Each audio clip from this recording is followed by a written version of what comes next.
Confounding witch of the waste. Ravel, you have me puzzled. Well, I got a few ideas to try this stream. Hello, everybody. It's Alchin here, ready for a little more Planescape Torment. And I've been thinking, since we played this game last, like, a lot. I've been sitting here wondering who we can talk to and what we can do, and it occurred to me that Miss Anna gave us a cheeky little piece of advice. Hold on, I have the stuff set up on Twitch to the wrong. Let me just... Come on. There we go. So here's my thought. When we were talking to Anna, she said something about Ravel's children in the city, and I believe she said that most of Ravel's mates were fiends. Aye. What is it you want then? Do you know where we can find a piece of Ravel? A piece of that hag. I don't know why you'd find such a thing. Anna thinks for a moment, her tail still moving back and forth, and she smirks. Of course, she probably left enough of her seed scouring the plains, so we'd be able to take one of them. Seed? What do you mean? Seed kin, wee one! Oh, Ravel said to have the mess of daughters, so the telltellers say. Or just one, depending on which telltale you ask. And whether they're drowning bub when you're talking to them. Ravel's birthed them from some fiend, the tales say. Okay. So that means that any child of Ravel that we hope to find in the city is going to have a bit of fiendish ancestry, right? So that means we're looking for a tiefling. We've already talked to Anna. She's clearly not Ravel's daughter. So what other tieflings do we know about? There are 2 in the brothel of slating intellectual lust. There's like Caraxi, whatever. Maybe she's the only one. Then there's the painter girl in the raving dog area. I wonder if any fiends are sensates, any tieflings are. Let's pop in here and we're gonna chase tail a little bit. So my rough plan is I'm gonna spend about an hour looking for Ravel, and if I can't find a piece of her by then we're gonna cut our losses, go into the Modron Cube, and I can look up how to progress later. But for now, we're looking for a little bit of tiefling action. So let's do a loop around this place. See if any tail or horn jumps out at us. And then we'll go to the brothel. We'll talk to the tiefling lady there. And then if we're still not seeing much of anything, we'll go talk to the painter tiefling. If that lady isn't, then I guess we'll just wander blindly around the town for an hour looking for further tieflings. And if even then we can't get our business done, then it's into the Modron Cube we go. To recruit, I guess, a character voiced by Homer Simpson, is what I was told. Alright, no one here looking very tiefling. Let's head to the brothel, then. It's the closest place. I kind of have a theory that it might be that painter lady, you know, she's staying in a crazy neighborhood. Maybe that's her hag instincts kicking in, wants to keep ourselves in the dark side of town. But there are tieflings. Oh, there's also, tale tellers, huh? Hold on. Maybe Yves has information. I had some questions. Do you know anything about Ravel Puzzlewell? I think we had this conversation already.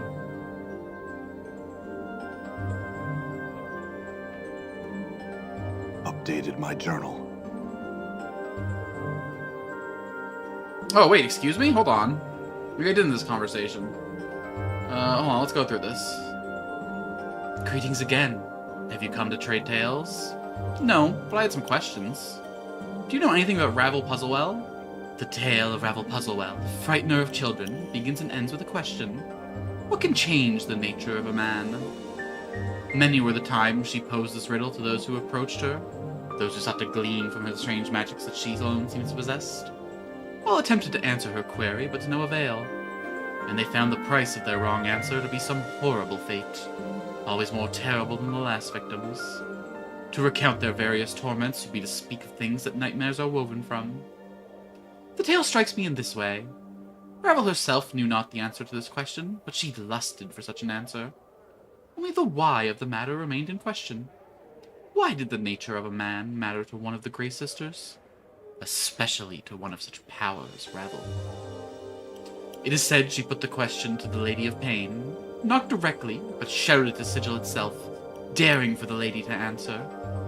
When no reply was forthcoming, she wove terrible magics that threatened to open the cage, and let the fury of the plains roll in like a wave. She received no answer other than banishment.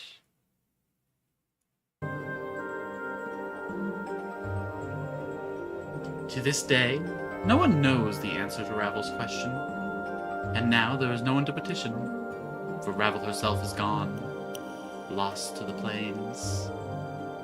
I had another question. Wait, there is more. Though my tale ends with Ravel's demise, there are some to claim the hag still lives. Echo is one such person. Ask her of Ravel, she might tell you more of the hag. A fiend's tongue is gonna tell us tales of the hells, huh? Okay. Echo waves pleasantly to you as you approach her. Greetings, sir, and well met once more. Hello, Echo. I had some questions. She nods. Do you know anything about Ravel Puzzlewell? Echo nods and lowers her voice. In fact, I do. Not only does she exist, she has children. She what? Updated my journal. One of them is here at times. Kasai Saris? She is a child of Ravel's, though she is loath to accept the fact. Who could blame her? She pauses for a moment, thinking. I have never gotten her to admit it, though I am sure 'tis true. Okay. Well, that was way faster than I expected it to be. You're not a tiefling, though. You're like more of like a vampire, so I really never would have thought to... Well, I guess tieflings in 2E they weren't all the same thing like they are in 5E. They weren't all horns and tails.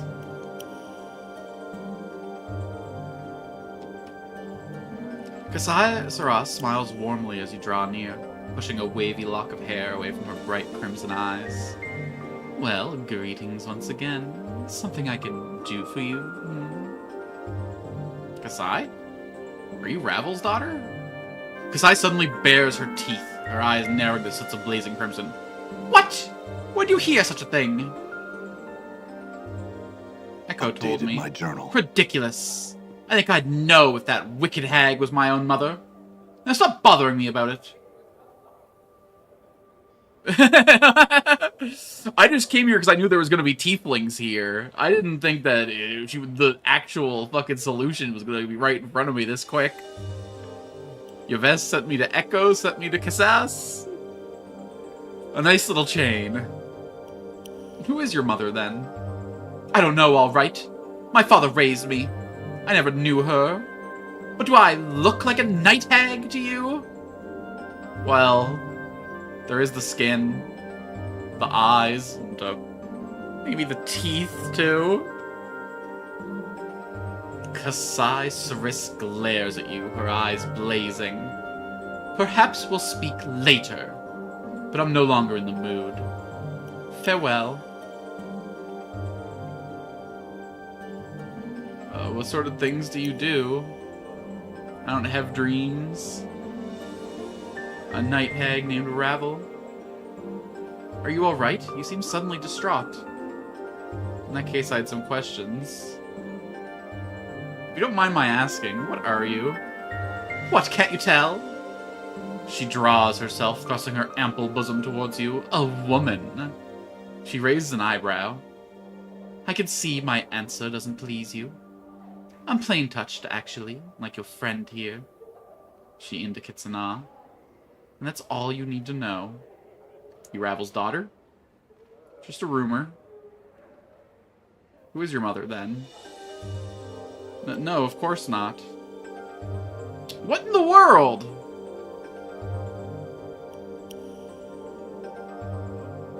Echo. She wasn't very forthright with the information.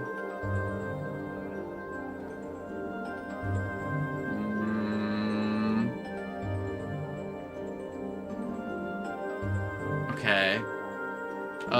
Do you have a tale to tell about this lady?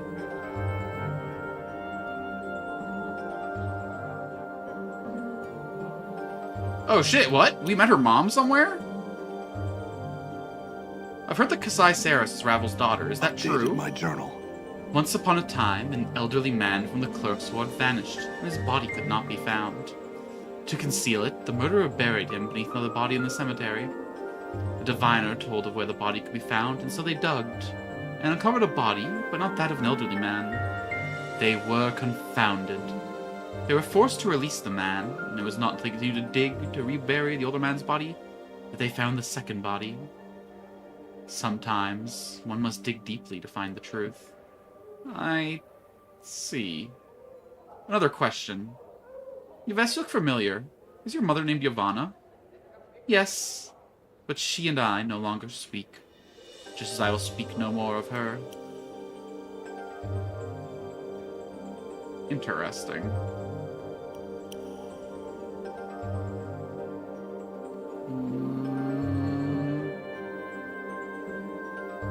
Ooh, we got more stories for her. Okay. Tell her the story of the Dream Builder. Yves leans forward as you tell the tale of a man who lost his ability to dream and commissioned the construction of a device that would allow him to dream once more. She seems to devour your every word. As you finish, she smiles at you. I shall remember this tale. And now I have one for you. The Beekeeper's Tale. Once upon a time, a man came upon a field of hives. Upon this field he heard thousands of bees. There was not a single bee to be seen. Amongst the hives walked a beekeeper, who was extracting the honeycomb from the apparently empty hives. Yet despite the lack of insects, the drone continued. The man was mystified.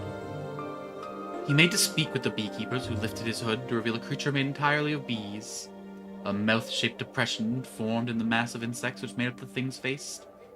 The depression moved as the creature spoke, but the drone was such that its words could not be understood. The man died at that moment, trying to understand what it was that the beekeeper said. Bee space keeper.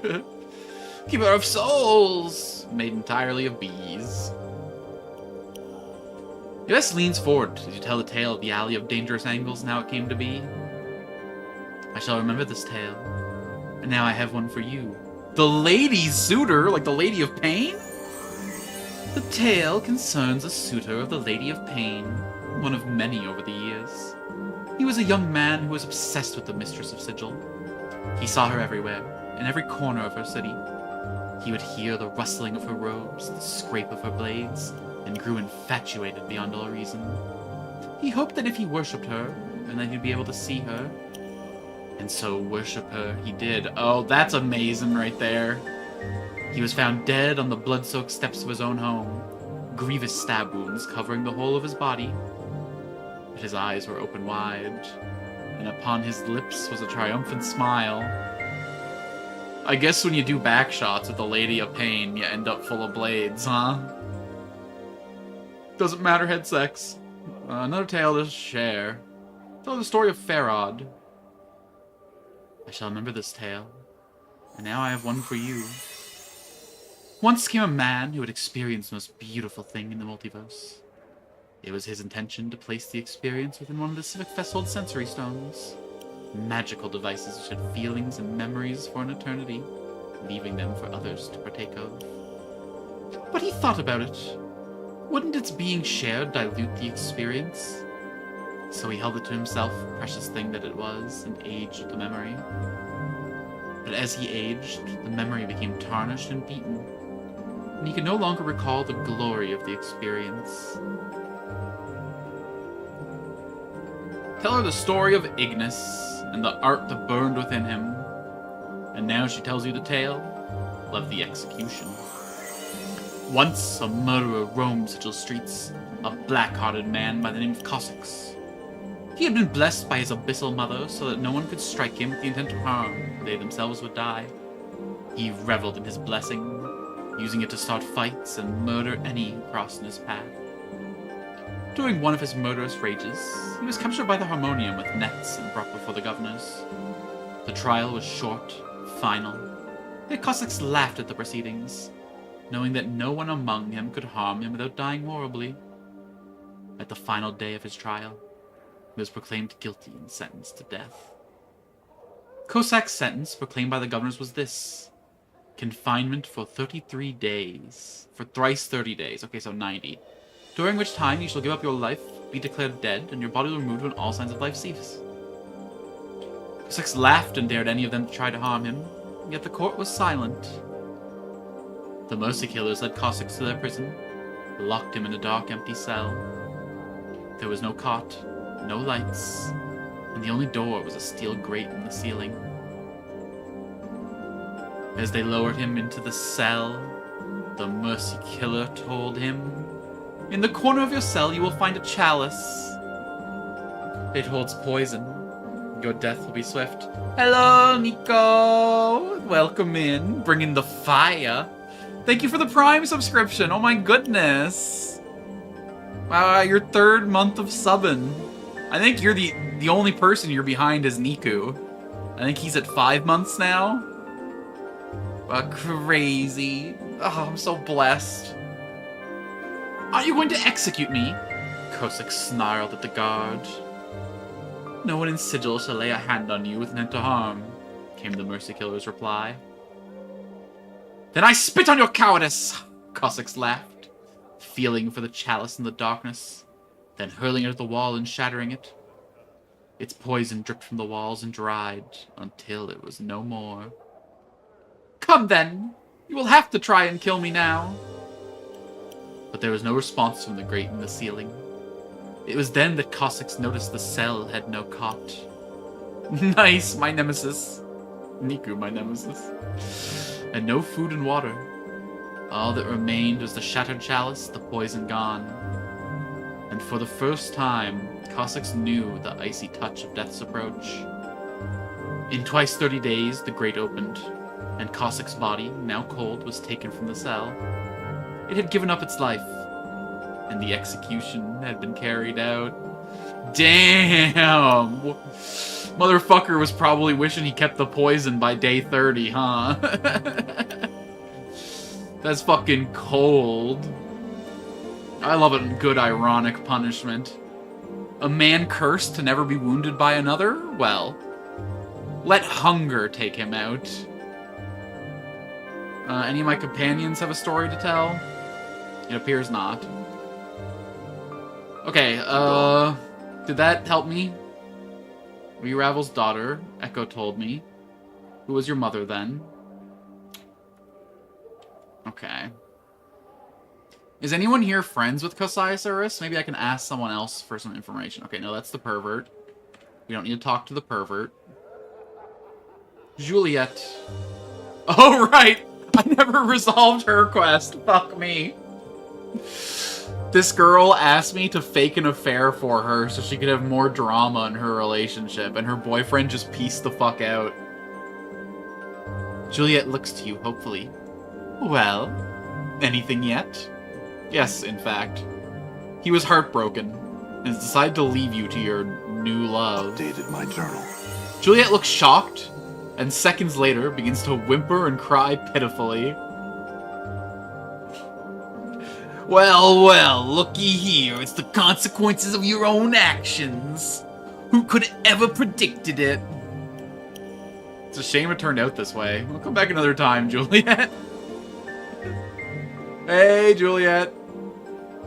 Juliet looks the worst you've ever seen her. Her face is haggard and pale, with black rings beneath her bloodshot eyes.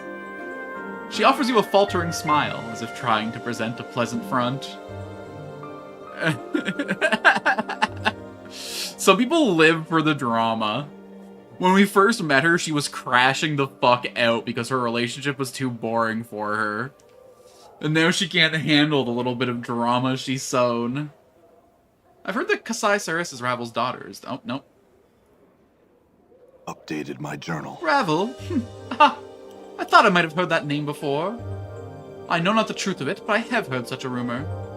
Thou may wish to ask Kamatsi Addertongue that very same question. They are half-sisters, thou sees. Are they? Are they? Okay, okay, Juliet. Thank you, thank you. Look at that, we're on the move again. Of course, she's also a tiefling. That makes perfect sense. Oh, it's you again. Just can't get enough of me, huh? I had some questions. I heard you're Kasai Cyrus's half-sister, is that true? Yeah, I'm related to that chubby mullein hook-nosed daydreamer. Same father, different mothers. So? I was hoping you could help me find out if Kasai really is Ravel's daughter. Updated my journal. Kamaxi frowns at you. Normally I'd love to help you like this, but I have a feeling it upset that flirting, preening, doxy good and well. Tell her to ask our father. He's a powerful Cambion, so she ought to be able to call him right then and there. That'll get you your answer. Cambion? Yes, Cambion. Kamaxi rolls her eyes. Didn't you hear me the first time? Ears all stopped up with the rest of your brains running out of them? See, this girl's also crazy, but she's the kind of crazy I like.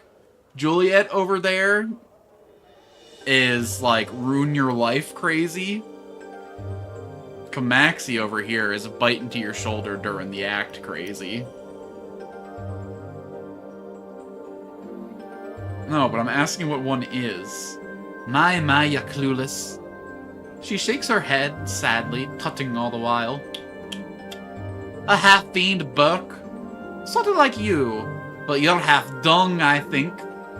You'll smell it, at any rate. Better than half of you, Kamaxi. You wish you were half Kamaxi, sod. Even if you'd ended up with the goat's bum on your shoulders, you're better than that scarred-up face of yours. I don't have time to get into this. Peace. Hey. Hey, I need you to call your da. Don't worry, I don't stay upset long. Something I can do for you?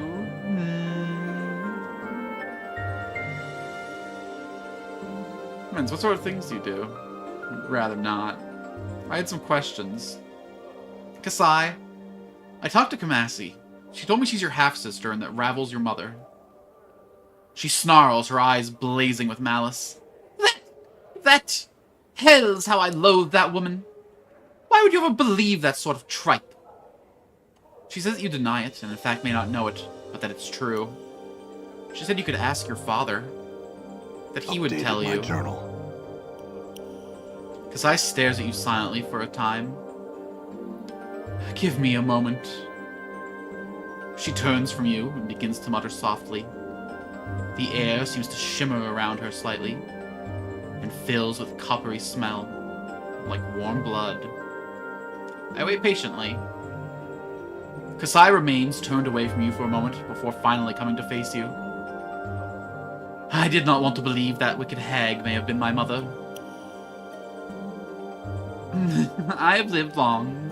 I do not appear to age and have disturbing dreams sometimes. She shudders. But still, I do not wish to be the inheritor of the evil she caused, nor draw the lady's gaze as my mother did. Such evil things she did. So I got plenty of views from that hardcore fan base of this.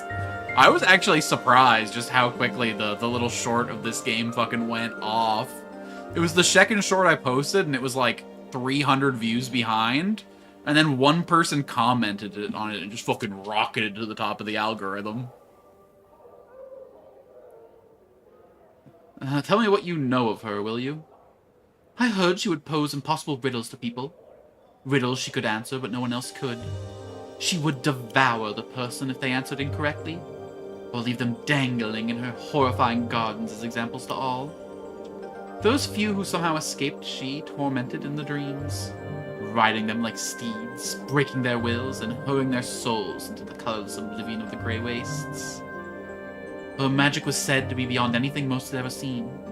It was imagination woven from nightmare and given substance. Stone and solid shapes bent to her will like soft clay. The laws of the plains would bend beneath her feet, and from nothing she could weave illusion. And from illusion weave realities that could horrify and kill and confound. My goodness, excuse me. She was a mistress of all the dark arts. Mistress and master of them all. She hounded a governor that dared put such a law to her with shadow that devoured him. All but his tongues, his fingers, and the flesh of his face. She turned mercy killers inside out, and shattered buildings of those who displaced her. Terrible, terrible powers were at her command.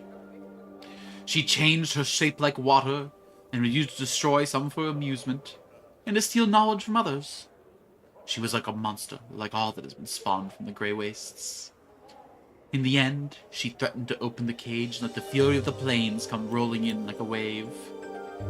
Fortunately, she did not succeed. She existed solely to cause malice. I do not know if she is dead, but I know now that she was my mother. Kasai's shoulders slump and her head hangs down low. Oh, that I had tears so that I could weep with sorrow.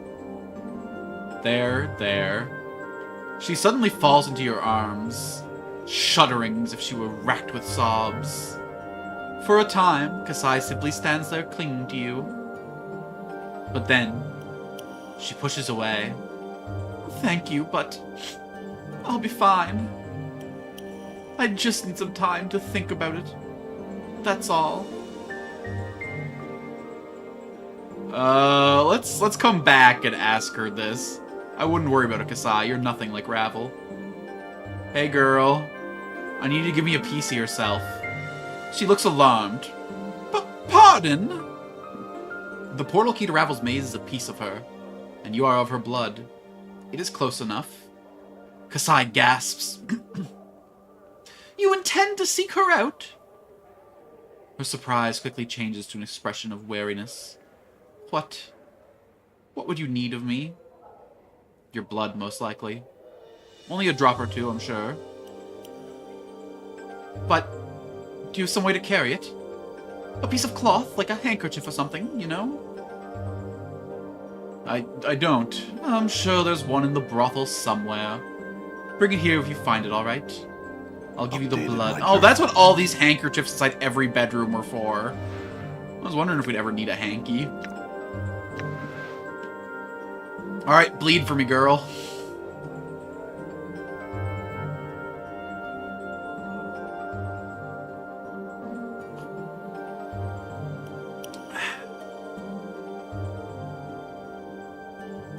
Small tip, you will not be back to Sigil for quite a while after you go to meet Ravel. Interesting. Is there anything I should be considering then before I do this? Should I have a certain number of supplies? Should I go with a full party?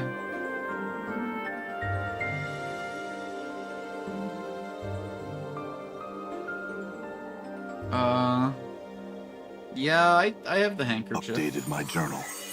Kasai takes the handkerchief and gingerly pricks the tip of her fingers on one of her fangs. After letting several drops of blood soak into the cloth, she returns it to you.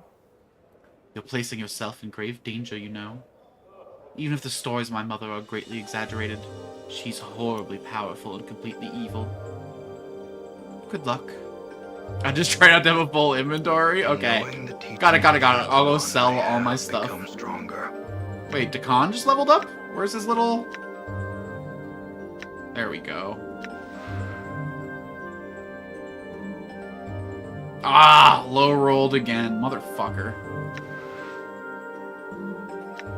Alright, what do we got in the way of spells, though? Sure. We'll add a bounce. Motherfucker, we need level 4 spells for this guy. Okay, let's go talk to Mabeth and see if she has any level 4 spells for sale. I'm gone. What would be a good one for her? What am I rolling in my spellbook? Not really a lot of great level 4 spells, huh? Improved strength wouldn't be too bad. Could cast it as a combat buff. What other spell sellers do we have access to? We have Mabeth. We have the guy in the little mall in the lower ward. We have the guy in the Civic Fest Hall. All right.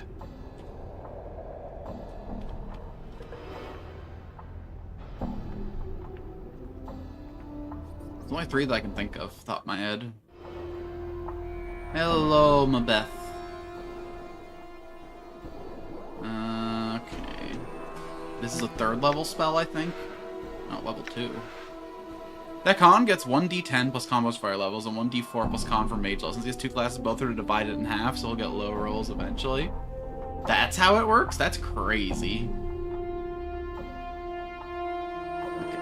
I already bought all her good spells. Alright, look. I see a Charm of Infinite Recall, I buy a Charm of Infinite Recall. It's taking the money, but am I getting the charm?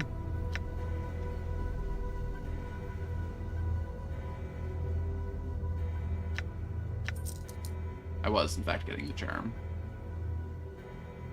I lived a charmed life.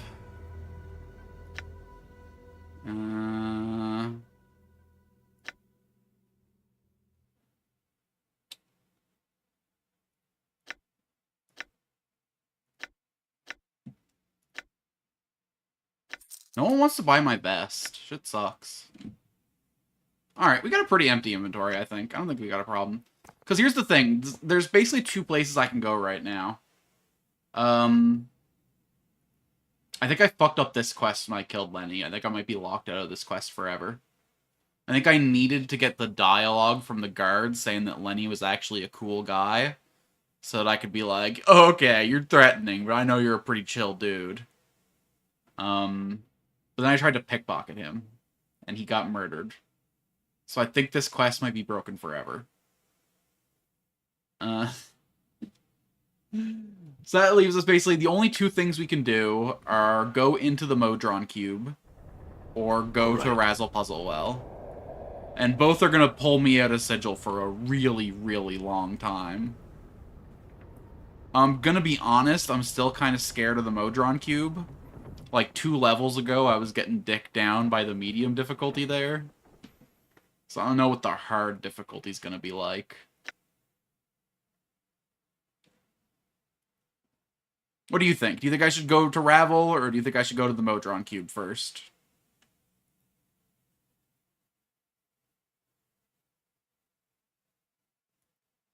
If I go to the Modron Cube, I'm going to leave Ignis here in his place. So I got room for the mysterious party member. But otherwise, it's time to head into Ravel's prison. You think both are fine? Okay, we're probably going to get a lot of experience in Ravel's place. I guess I'd rather have the new party member first, so he's getting experience for everything that we do. So... Ignis, my man?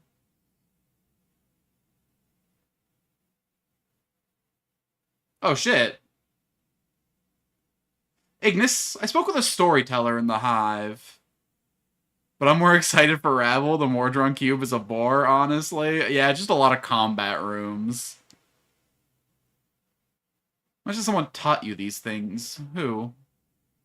Of learnings and teachings, you know. Gouts of flames erupt away from Ignis's mouth in a horrid semblance of laughter. You have always sought Ignis's master, you were... Me? Are you sure? Ignis's voice drops, and the crackling of the flames dies. Yes, it is the only reason Ignis obeys you. Flames arise around him in a crackling spiral, till death comes for us both. Your words to me, to your student Ignis. Ignis has not forgotten, master.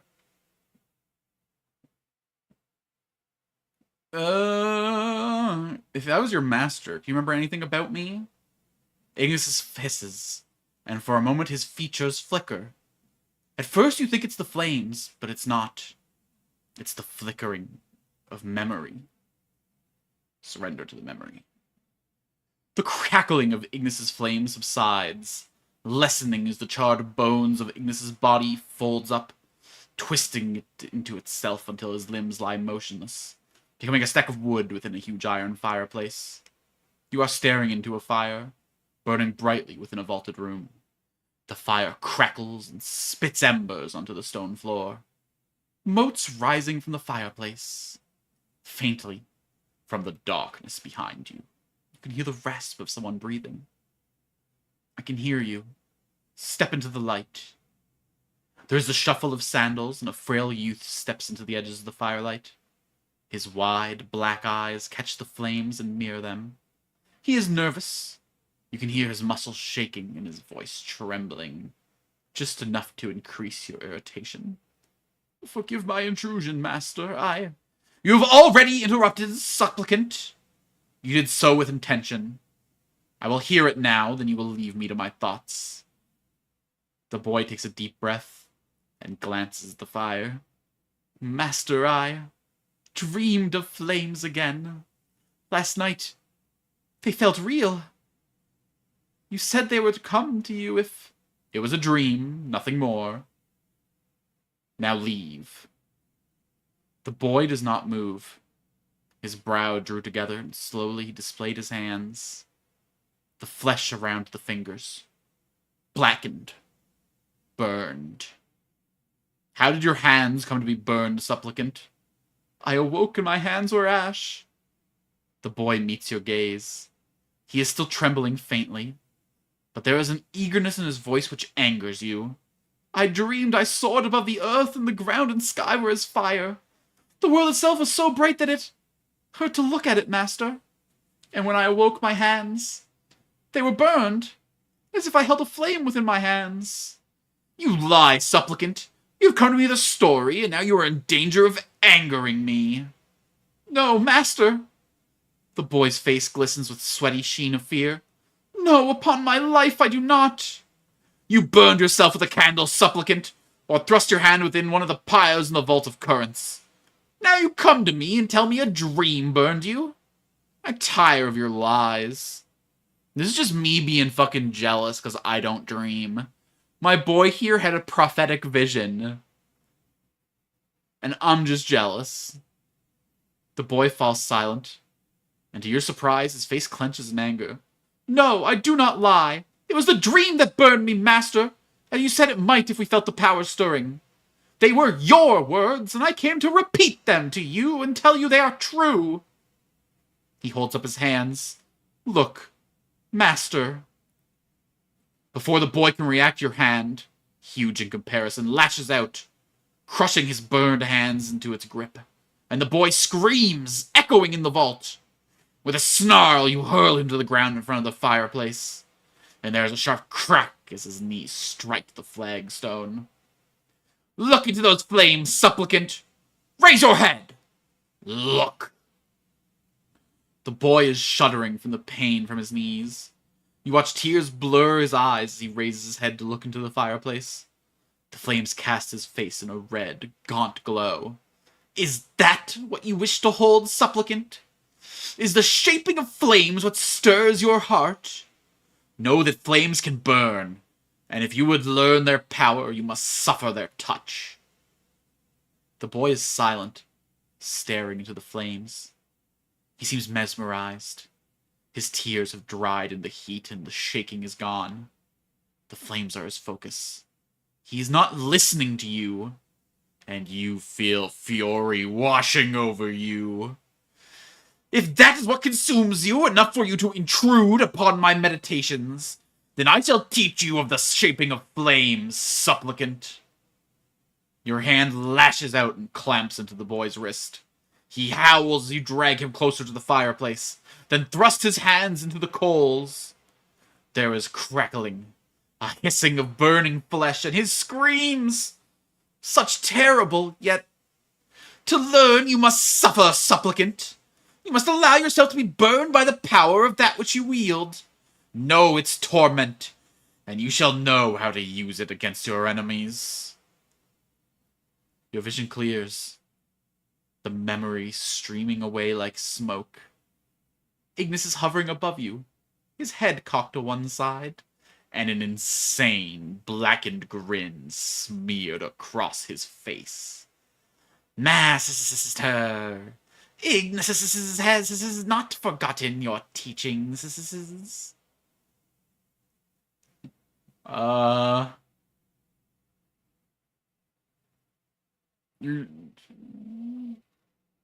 Must have been a long time ago you learned the art.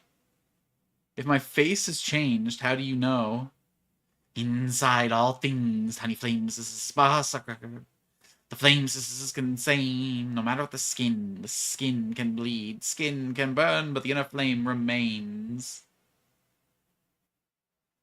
Okay, will you teach me any more lessons now?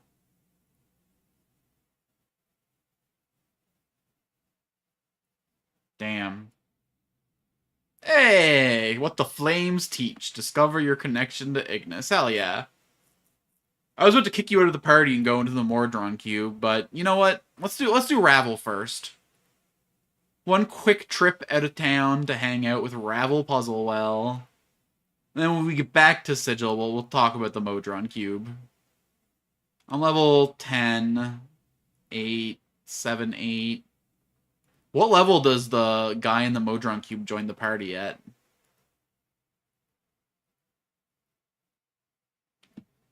I'm gonna guess pretty high. I'm gonna guess at least like 9 or 10, right?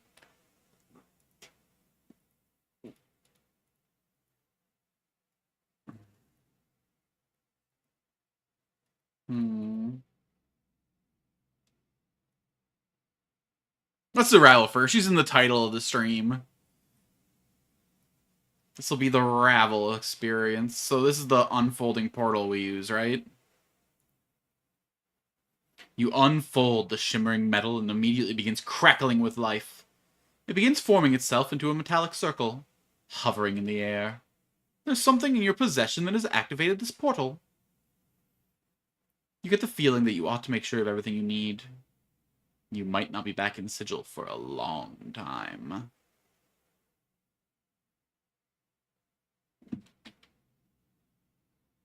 At level 6? Oh, ouch. Okay.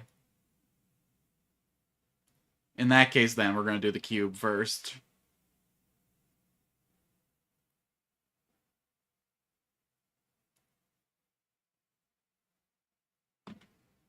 Alright, Ignis. I went to the wrong screen to kick you out. Wait, what? Why can't we reform the party in here? Excuse me?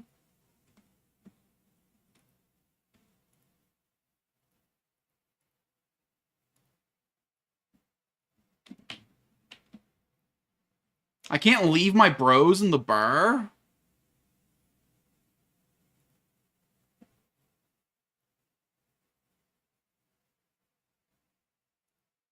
That's fucked up. I just wanted to leave them with a roof over their head, you know, where we like to rest and hang out. Alright, Ignis, be gone.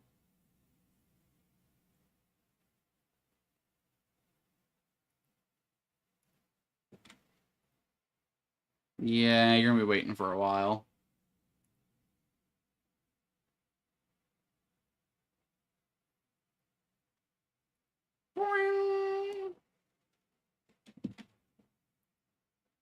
Alright, so...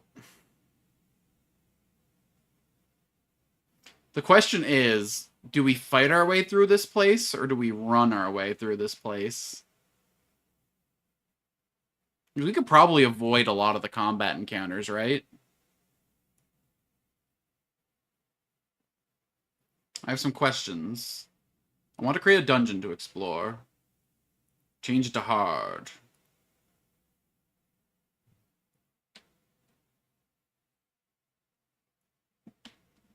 We'll fight one guy, see how bad it goes for us. You see a mechanical man with volcanic red skin along one arm. It watches you approach with a wary eye. Greetings! It cocks its head to one side and gives you a questioning look. Why do you persist in questioning us? I do not understand. There's always a chance I might learn something. Looks away for a moment in thought. Returning its gaze to you, it nods its head in agreement. Yes, I suppose that's true. Let me teach you about pain. It leaps to the attack.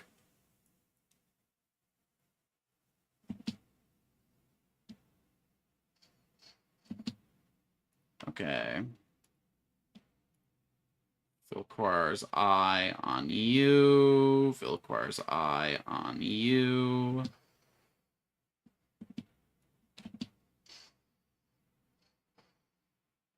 Oh, Lord. Oh, Lord.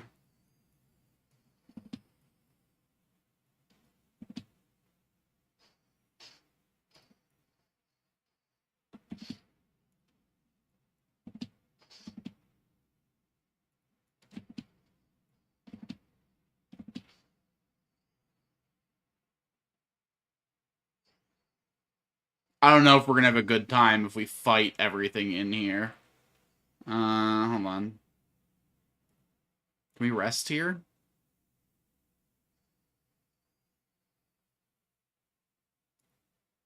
We can rest here. Okay.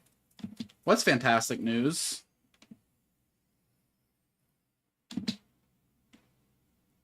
Alright, so we could fight our way through this. We took on 2, and only 2 party members almost died. That means we could probably handle 3. Some good money to be made fighting these guys, too. I cannot deny.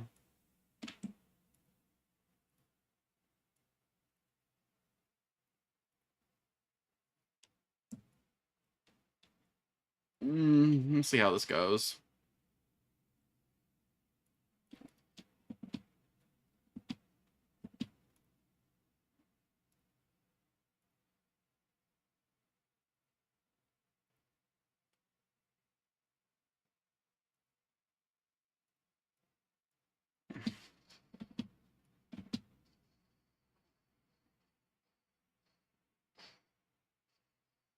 Jesus. My poor Decon, man.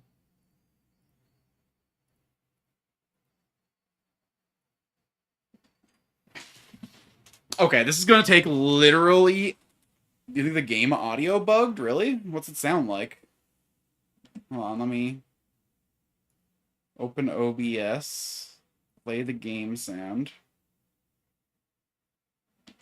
Oops. Game audio. Change it to Opera. Switch it back to Planescape. Huh.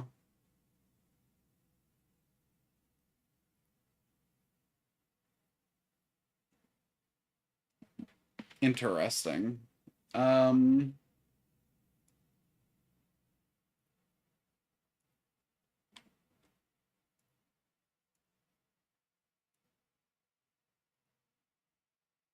Has it been like this all stream, or did it just happen at some point while we were going?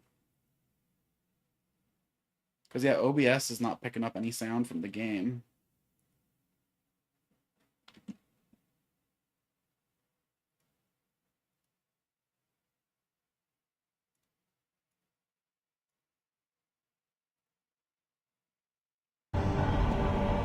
There we go. That did it.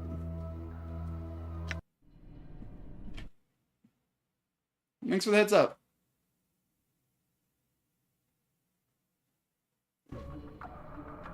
Hear it now? I'm gone.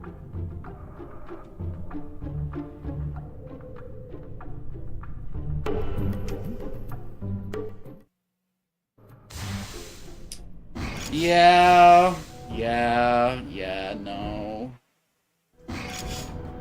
I'm gone. No. We don't need all this. This is narrative. They're trying to pick up. There's no audio. Fair. One guy. We'll fight one guy. Because the loot does seem to be pretty good here.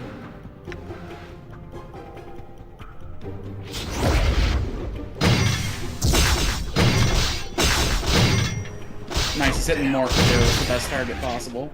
Aye? Gonna make some money. I'm gone. No.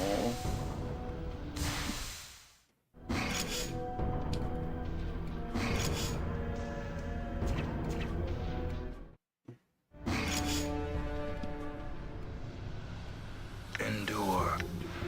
In enduring, grow strong.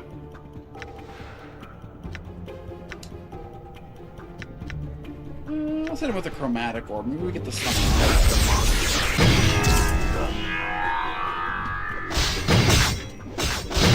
We did not, in fact, get this I stun. feel stronger. Done. Nice. Level 11. Huge. So I guess you can infinitely farm experience here, huh? Unlike most Infinity Engines games, this game doesn't have, like, a hard experience cap.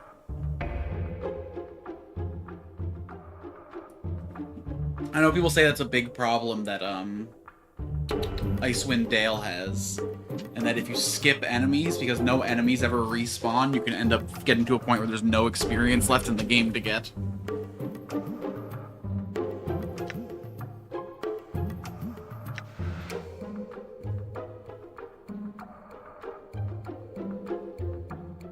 Nice. We came from here, I believe.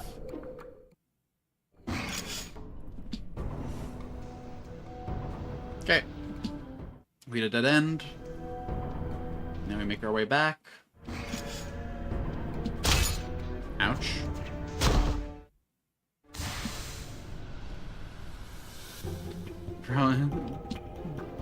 The best ending, you say?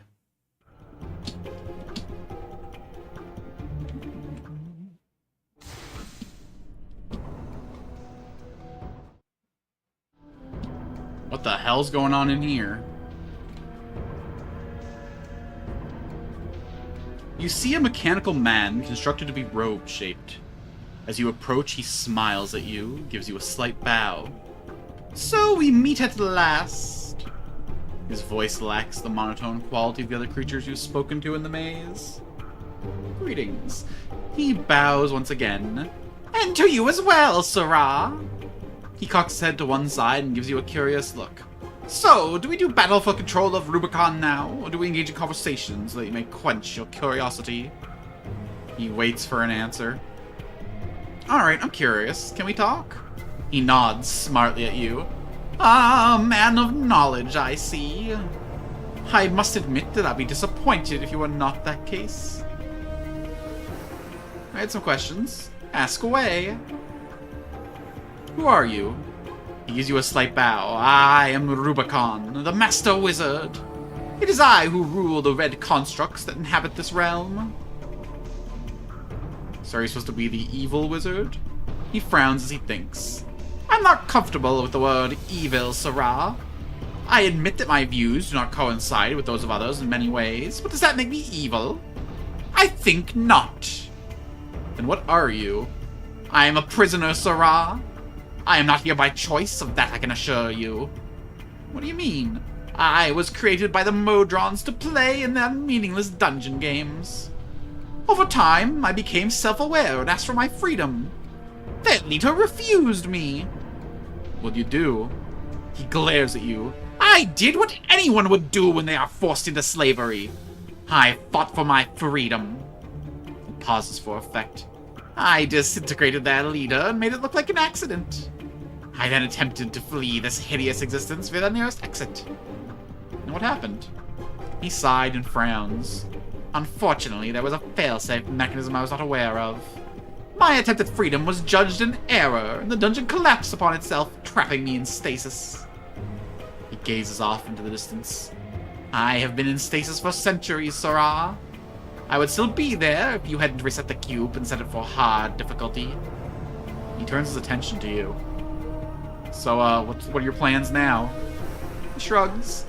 I intend to openly march on the engineering room and claim it. I will then bend the Modrons to my will and have the full resources of the cube at my disposal. Freedom shall be mine. Let's say you do get out. What then? I haven't decided yet.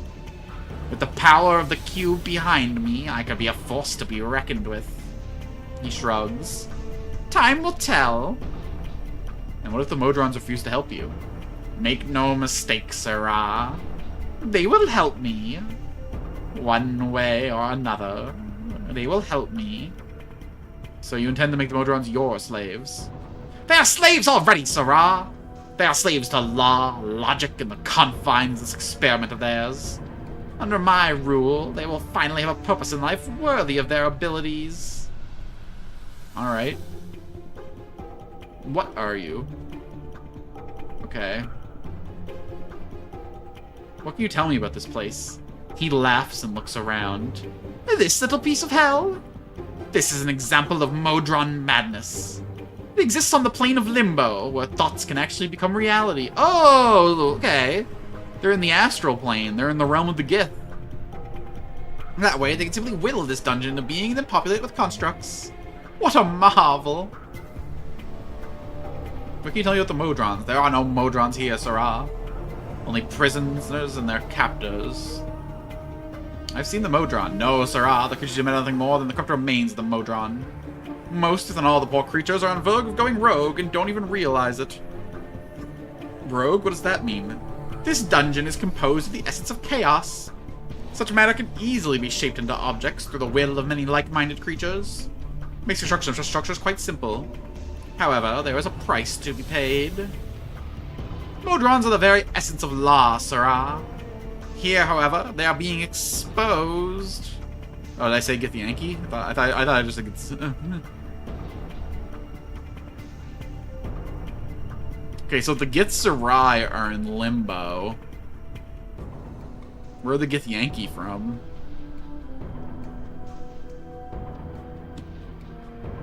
Much exposure often results in the form of insanity. The Modrons begin to lose their sense of we and instead become individuals.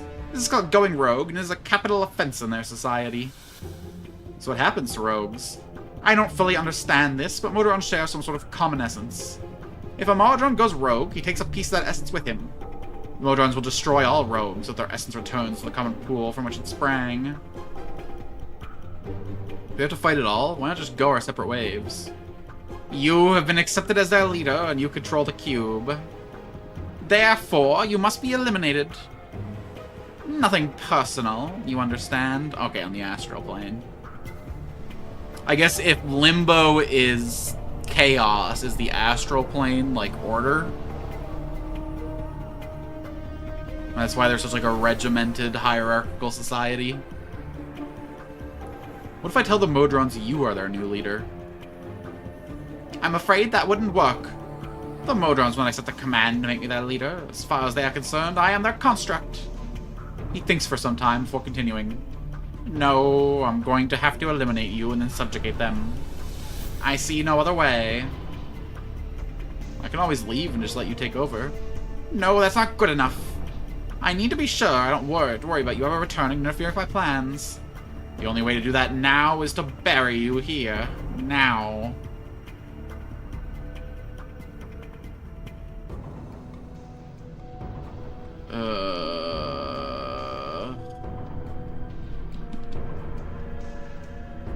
I can't fight 6 of them and the wizard.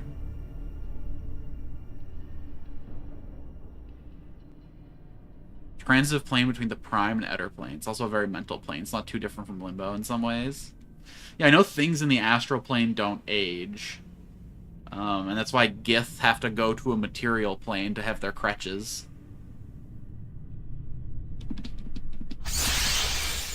Oh boy. We run.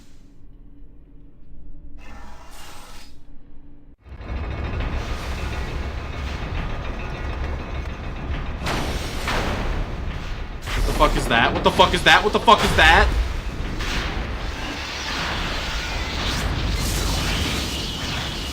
You fucking excuse me?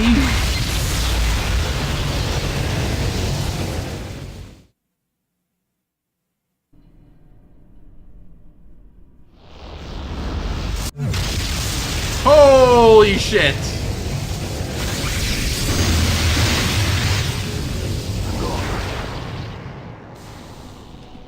Okay. Ow. Is that a fucking 9th level spell? What was that?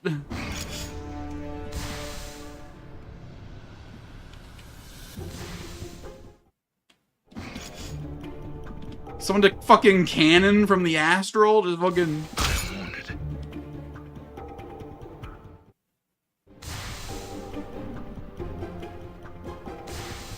Oh, Lord. Do I have to beat that wizard to get the party member, or is he gonna be somewhere else in the dungeon?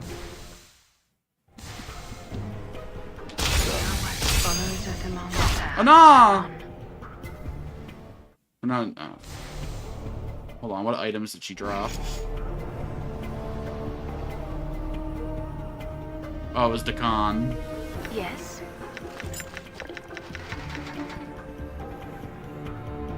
There's some pretty crazy cinematics and high-level spells in this game, no kidding.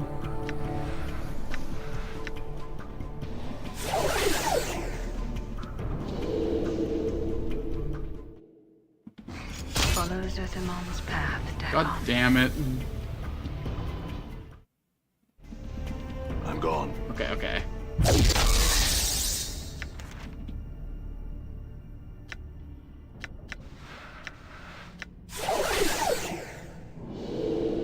Oh, boy. Well, we're gonna see if we can find him somewhere else, because that shit was crazy. What's up? Mort, give our boy a little bit more blood, will ya? How may I help?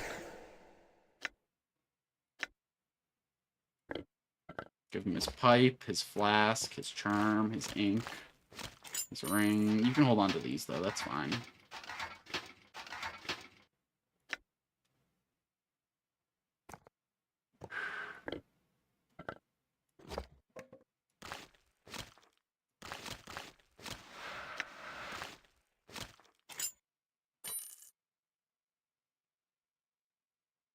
So you remember there's one place where there are 3 ways to go, is that 2, and he's in that blind alley? Okay.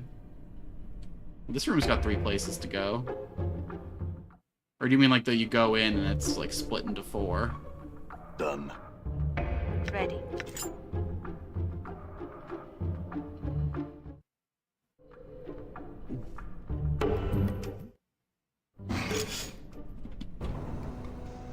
Okay, there's just 1 here. We can handle 1.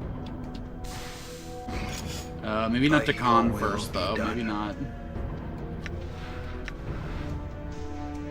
That can only be two skies.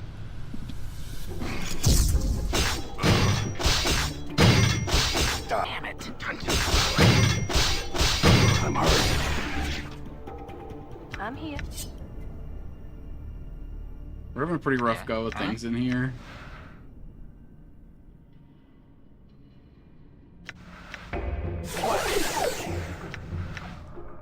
I don't think there's a chance. I can barely take on 3 of these robots. I don't think there's a chance I can fight fucking 6 of them and a wizard.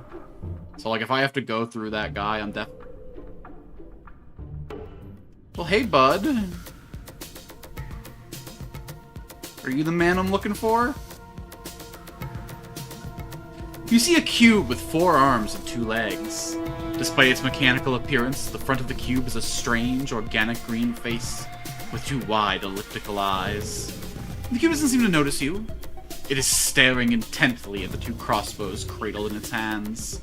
A multifaceted lens dangles in the upper left corner of the cube. Looks like it's designed to pop down over one of the cube's eyes, like a scope. Greetings? The cube droops, and then there's a click, click, click, as his eyes blinking wildly. The cube whirls to face you, its eyes wide, then flings its 2 free hands up in the air as if in surrender. Its 2 crossbows have turned in its hands and are now trained on you. In a strange, detached way, you cannot but notice that every joint on this creature seems to be a series of whirring gears and cogs. Okay, this is the best track in the game by far. It's not even, like, remotely close. This is a fucking bop. Chief? Look at the trouble here. This Modron's gone rogue. Rogue? Yeah, you see, sometimes Modrons get a little bit of chaos in them. And when that happens, well, I guess the best explanation is that rogue Modrons are kind of like backwards Modrons. So this is a backwards Modron. Backwards Modron equal Nordom. The cube's voice has a metallic warbling quality to it, as that each word it speaks is jumping off a spring and landing, well, somewhere else. Its mouth forms a bizarre, sideways semicircle, which you take to be a smile. Gratitudes! Gratefuls! Updated my I'm journal. sorry. Not sorries. Null sorries. Gratitudes! Identification of self-compromised by doubts plus musings plus analysis. The cube trips again, one of its eyes blinks with a click. Then after a moment the other eye clicks, if it doesn't want to be left out. You're grateful that I identified you? Aren't you a Modron? The creature's features steady themselves, and its mouth forms a flat line. Indemnification of this unit was compromised. Subject, Addressee, identified unit as Nordom. Gratitudes tendered for providing Nordrom identification. It was nothing, really. Nordrom's eyes click, blink once, twice, 3 times. Each time the black spot in the center of his eyes dilate. By the third blink, they're the size of dots. Realization reached. Nordrom null no name of addressee. Identify yourself. I don't really have a name, Nordrom. I don't want to lie to a party member. Otherwise, I'd keep on the Adon train just for the fun of it. Nordom's eyes widen, the diameter of his pupils growing back to normal size. He blinks once, but the metal shutters that fall across his eyes don't rise. After a moment, they begin rattling, as if stuck. Nordom, you can open your eyes now. There is another click, and Nordom's eyes open. Not closing eyes. Engaged in action clarification for subject. Unidentified. Nameless. Formulating. Submitting query. Are you lost? Lost? What do you mean? As Nordrom's warbling query ends with the word lost, a curious crawling sensation worms through the back of your skull. With it comes 2 certainties hand in hand. This is not the first time you've heard this. And what Nordrom is about to say to your next question is important. When you say lost, Nordom, what do you mean? Absence of name equals absence of identity equals absence of purpose equals absence of place in multiverse equal null state equal loss. Nordrom existed in state null until subject, unidentified, nameless, attached identity to Nordom. Null identity, null purpose. Null place equates to loss. Well, I imagine I had a name once, but I forgot it. Formulating new query. There is a tink, tink, tink as Nordom blinks 3 times rapidly. The sound is like the tapping of a hammer on a sheet of tin. Explain to Nordom why you performed this action. Forgot-ing.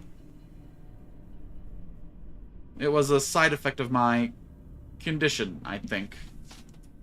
The metal shutters seal over Nordrom's eyes with a whirr. Then he rattles to himself for a few moments with his eyes closed. When they click open, Nordrom chirps. Query. Memory. Defective. Yes, you could say that. Preconditional action to clarify query. Nordom memory space not yet near capacity. Action query. In event of yes, return from subject unidentified, nameless. Nordrom can remember for you.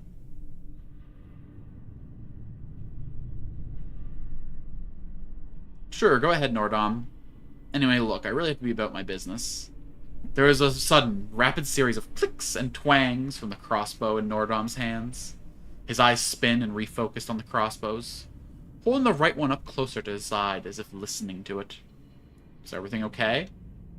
One of Nordom's eyes remain on the crossbow, which is clicking faintly, and his other eyes focus on you.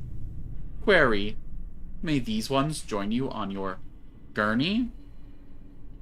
Don't you mean journey? Veritably. Journey affirmed. Permission granted? Sure, we could always use a hand. Or 4.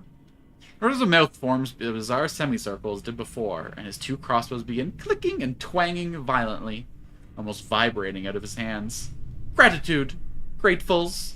Nordom and crossbows have been attached to a larger community. I wouldn't be too grateful this yet. Hell yeah!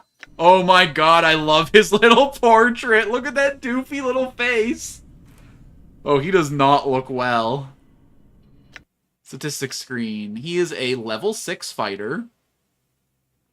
He is neither male nor female. He is a rogue Modron. Pretty decent starting stats. 16 in everything except for charisma and wisdom. That's crazy, actually. He looks so lost. Alright, so he's got Nordrom's crossbow bolts are created by his gear spirit crossbows. The exact process they use to create them is unknown, but there does seem to be an infinite supply of them. The gear spirits need to make as many as needed on demand. Whenever the crossbow strings are pulled back, a new crossbow bolt is there, ready to be fired. The bolts vanish after they strike an object, or once they reach their maximum range, they disintegrate. If they should strike a creature with metal armor, then the crossbow bolts will, actually, chip away at the metal, reducing the target's armor class. This seems to be a natural ability of the gear spirits. Nora's home plane of Mechanus is driven by great clockwork gears. Tending these gears and making sure they run smoothly are given to creatures called gear spirits. These gear spirits have the ability to turn themselves into almost any tool or common mechanical device, even crossbows. Nora's crossbows are two such gear spirits and seem to have willingly fled with him from Mechanus. Their duties are so essential to the smooth functioning of Mechanus that these Modrons have officially assigned these spirits to the various gears. While the gear spirits love the gears they tend to so much, their servitude to the Modrons rankles them, making them somewhat disgruntled. As a result, there are tales of gear spirits that leave the great gears of Mechanus, leaving their duties for a while to sample the planes beyond their own. Most likely, Nodrom's two crossbows caught this wanderlust, and they now piggyback along with him, peppering any hostile creatures they see with crossbow bolts. The gear spirits can then supply these bolts. There's never any need for Nodron to reload unless he wishes to fire new crossbow bolts. The crossbows occasionally make small clicking and rattling sounds. They seem to be talking to each other, but their discussion is indecipherable. They're most likely conversing on the finer points of crossbow mechanics. Okay, so he has 2 ring slots, and that's it? Boy. That's some pretty weak itemization. But now we can pass all these over to him. I was kind of hoping he'd get 2 lens slots, but... Okay, definitely not beer goggles. So +5 to our Thaco, +8 to our damage, and -2 to the Thaco. Or +2 to armor class, and +3 to Thaco. Okay, well, here's my thoughts on this. For the most part, he's going to be at the back of our party, right? So his armor class isn't that important. So really the only competition is +5 to Thaco or +8 to damage, -2 to Thaco. This will make him 10% less accurate.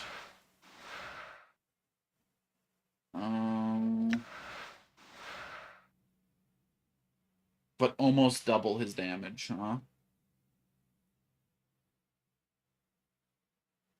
More than double, because he does 2 to 5 currently. He'll do 8 to 13 instead for 10% less. I think that's worth the trade-off.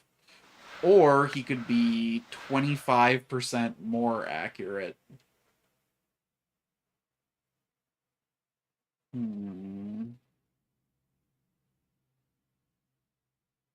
guess it depends on the armor class of our enemy, which is actually better.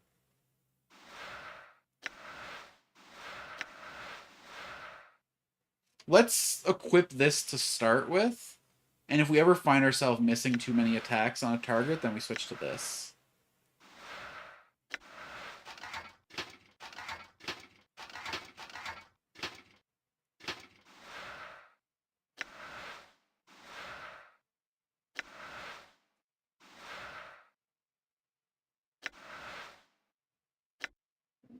Yeah, some rings for him would be nice, but we still don't have rings in the rest of the party, so...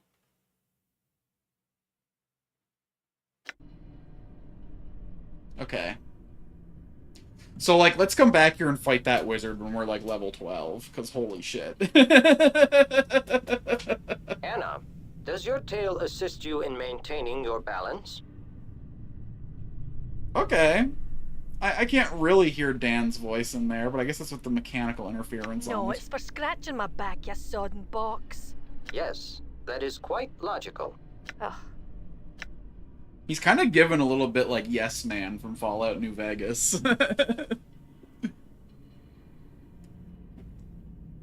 little more like Logic Brain, though. A little less, like, blatantly friendly. Here, let's dialogue. Nordrom is staring at his crossbows intently. They are making a variety of clicking noises. First one, then the other, as if conversing. What are you doing with your crossbows? Attention! Nordrom required. Nordrum turn swivels to you, stuttering in mid-path, then rears off the clank. Response to query. Action being performed on crossbows. Submit request for clarification. Null crossbows present. Oh, really? What do you call those two clicking things in your hands? Response. Two clicking objects held in opposable digits. Nordrum raises his riveted fingers and waves the two crossbows, which suddenly start clicking and twanging as if in irritation. Response. Objects equals gear spirits. Gear spirits? Whatever do you mean? Query. Define. Gear spirits. Response. Gear spirits. Yes, but what are gear spirits? Chief, as much fun as this is, prying a barstool from about those rear end might be more worthwhile than rattling our bone box with this stupid polygon. Do you know what gear spirits are, Mort? Chief, I have no idea what this cube is rattling on about. I thought you were the expert on the planes. What? I know more than you staggering guttural amnesiac! Besides, there's 3 more bits of knowledge to rattle around that empty brain box of yours. 1, there are no experts on the planes. 2, I'm the closest thing to one you're gonna find. And 3, treat me with some respect. Why? See the second reason.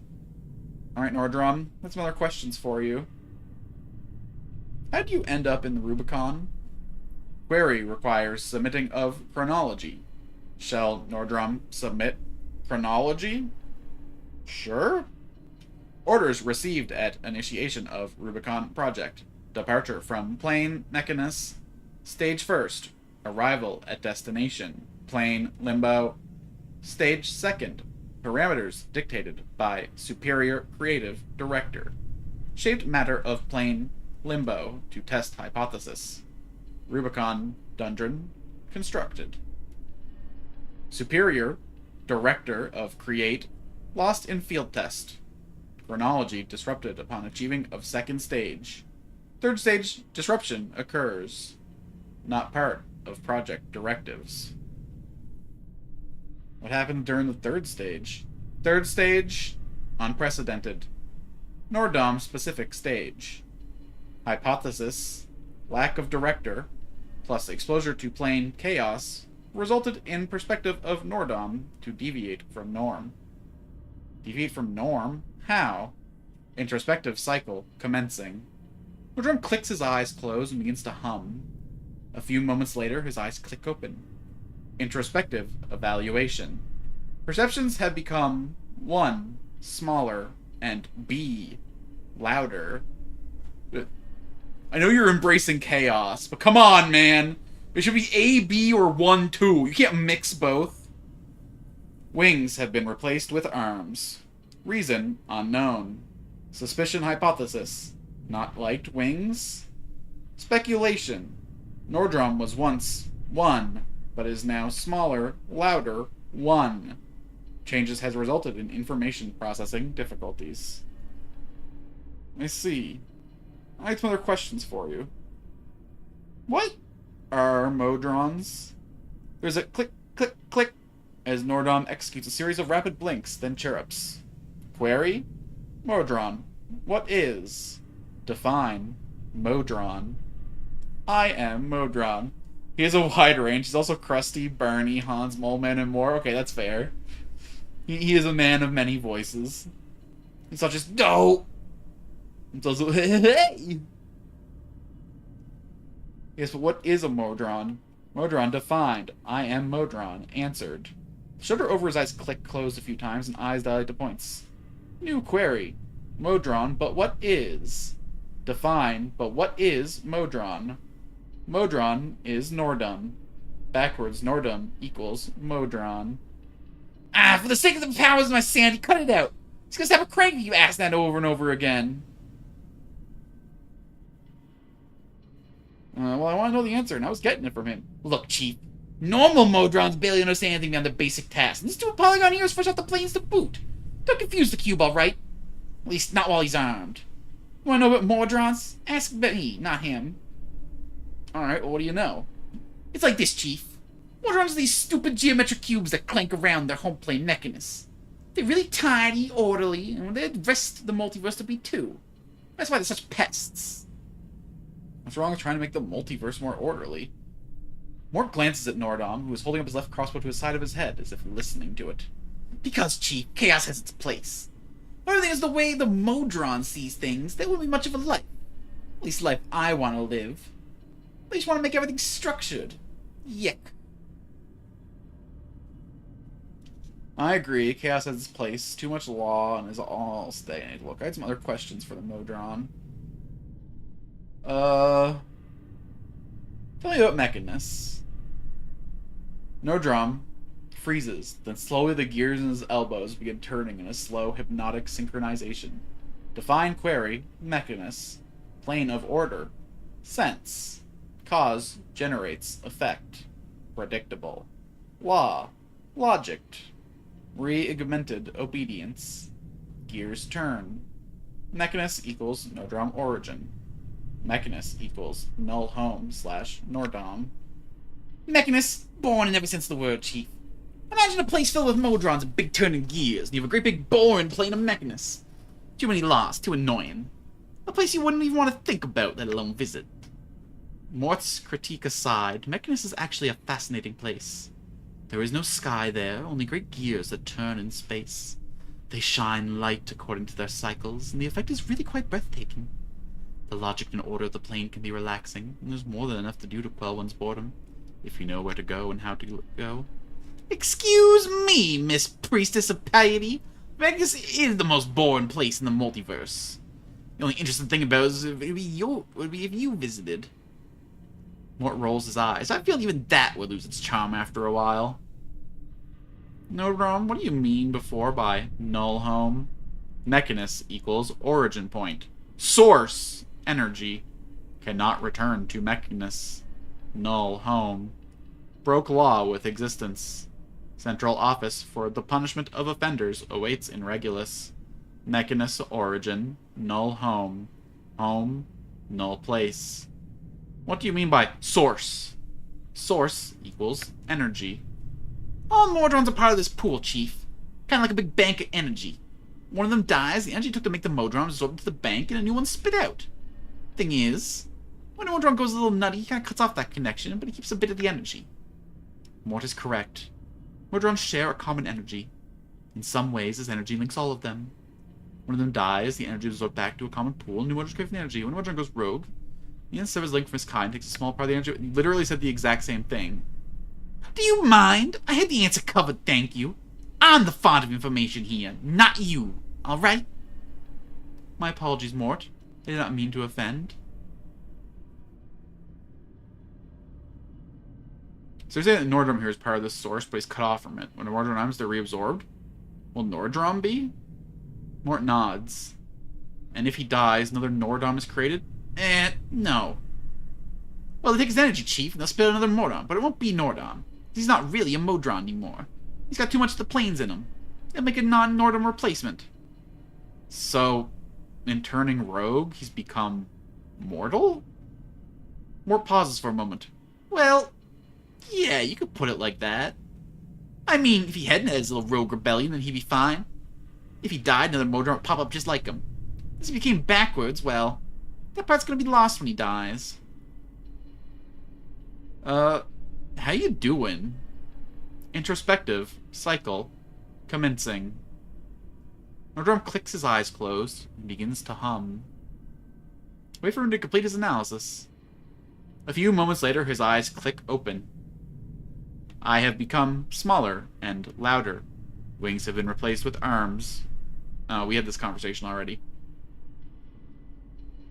You think your separation from the source is what caused you to switch from that quieter, broader one to a small, louder one? Nordom stares at you for a moment in silence. Then a soft whir comes from inside his frame, and he clicks. You're not certain, but suddenly something clicked into place. Updated my journal. Status update. Introspection drain halted. Rerouting speculation routines to main queue. Oh, hey, you got a bunch of stat bonuses. Nice. To your surprise, some of the warbling has gone out of his voice. It is more level, more controlled than it was before. The effect is a little unnerving. I have some other questions for you. How are you doing now? Introspective evaluation perceptions have become smaller and louder. Wings have been replaced with arms. Reasons unknown. Suspicion hypothesis not like wings. Speculation, Nordum was once 1, but is now smaller, louder 1. In addition of source, reason perceptive has been added information processing by plus 5%. Okay, and you know anything about Ravel puzzle well? Negatory. Subject of inquiry is not known to Nordum. What about the Blood War? Define Blood War. The largest conflict in recorded history. Underlying cause of war. Ideological differences between Batsuru. Law and Tanari chaos. Qualifiers of war. Racial genocide. Prospect of war ending unless every Batsu or Tanari is exterminated is 0.0000000000001%. Primary combatants, Batsu, Tanari, participants in war, all. Tell you about the Batsehu, aka fiends, devils. Information incomplete. Generic descriptor, Batazu. Inhabitants from plane, Bator. Numbers incalculable. Primary attack form, dependent on cast. Immunities, fire, cold iron, poison. Cold iron is their immunity, not their weakness? What? Physical traits, depends on subrace. Majority exhibit resistance to cold/gas. Personality traits, lawful, evil, manipulative. Efficiency, 73%. Tell me about the Tenari, aka fiends, demons. Information incomplete. Generic descriptor, Tanari. Out from plane, abyss. Number incalculable. Primary attack form dependent on category. Immunities, lightning, fire, non-magic, poison. Physical traits, dependent on subrace. Majority exhibit resistance to cold, magical fire, gas. Personality traits, chaotic, evil. Efficiency, 13%. Good talk, good talk. That's really it? Okay. Well, no more queries. Let's get to moving then.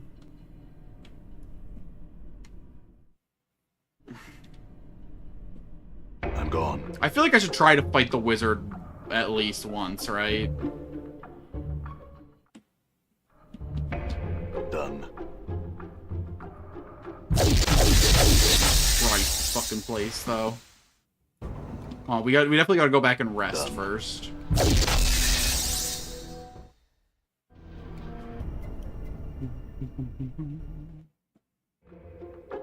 All right. Perfect.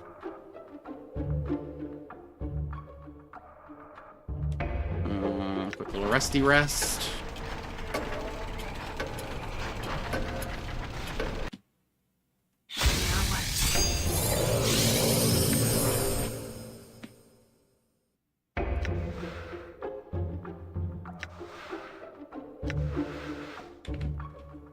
Okay, so I came in here and he was off to the right, I believe. We went north through one of the doors when we found him.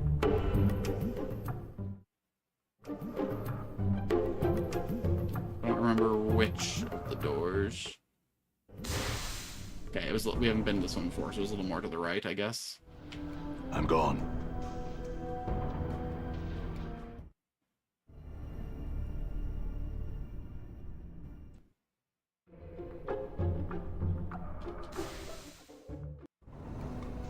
Done. Where the world did this guy come from?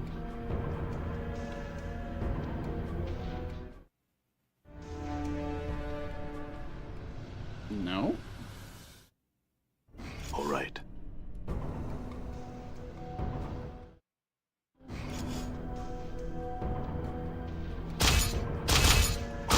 Shit, shit, shit, shit, shit, shit, shit, shit, shit, shit, shit, shit, shit, shit, shit, shit, shit, shit, shit.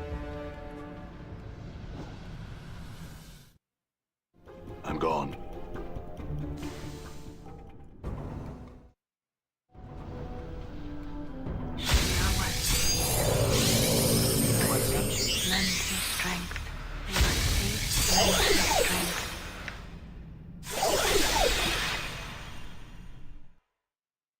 I'm gone. All right. Holy shit, they hate to I'm come. gone.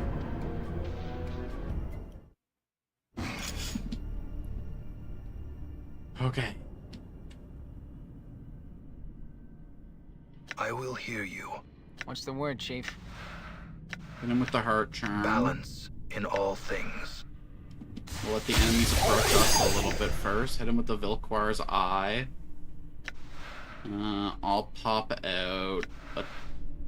Tasha's only works on male. These should be genderless creatures, so that's not gonna help. Maybe we hit a ball lightning on this one right here.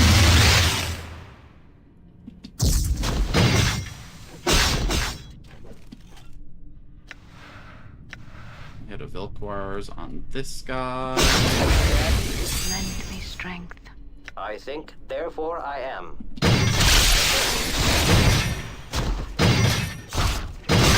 Aye, what? Might as well. Oh, I did not mean to leave the room. Okay, we killed one of them. We killed one of them. We killed one of them, though. That's progress. Boxing through. It is I.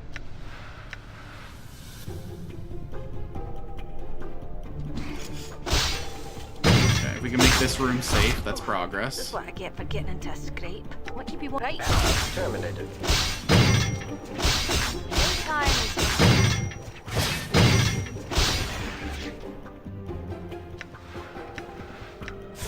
On your feet, Anna. Aye.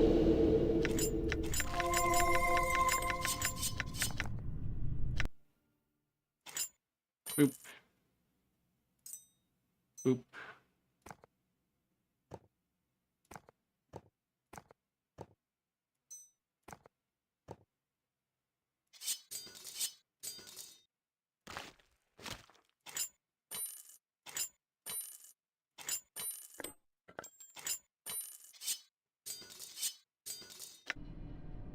What's up?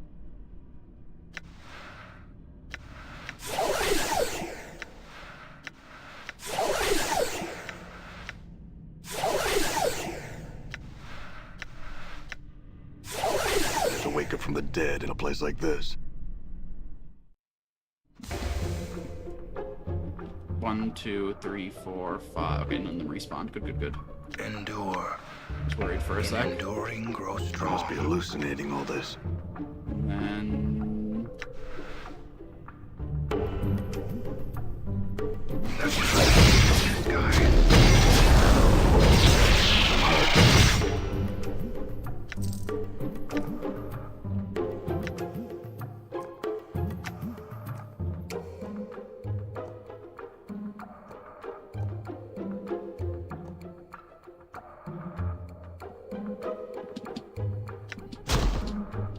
Yeah.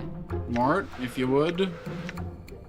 One foot in the grave, the other in hell. I'm listening. Alright, what do we got in the way of spells on her? Construct should be weak to lightning, right? Okay, now Anna's gotta get out of I'm hurt. I hear your there. words. On me. On me. I will hear you. Get a script. Could you give me a hand here? ready. Mort, like Latin. For death. Damn. Can't use that in combat, huh? Cures poison isn't gonna be much help. I wonder. I'm hurt. Jaw is hanging out my Damn Give me it! a hand here. Ugh. Worse than last time.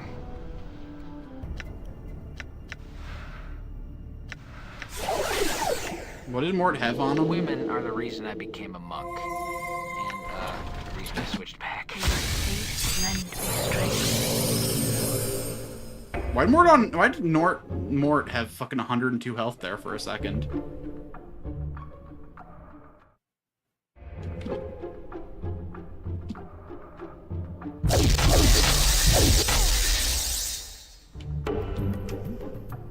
All right. You know what? Okay. Please lend me strength. Done.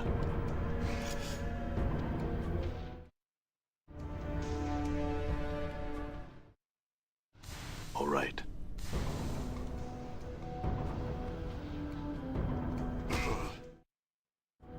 I'm gone.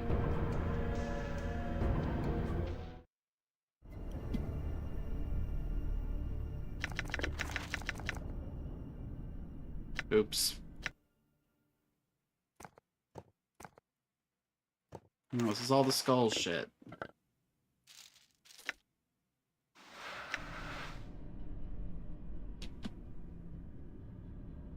What's up?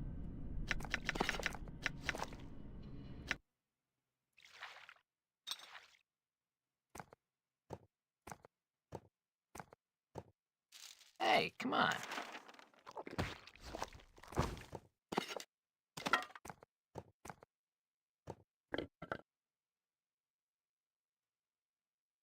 Okay, I don't think we're in combat yet. Yeah? So in theory, he should be able to drink this now.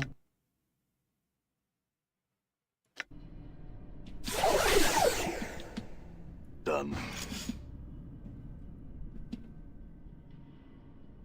Oh, yeah. I can face this one at a I time. feel like I'm in a cuckoo clock. A cuckoo Balance cuckoo. on all things. Incredible news. Ow. Maximally efficient strike. Spoke too soon. Huh? It is I.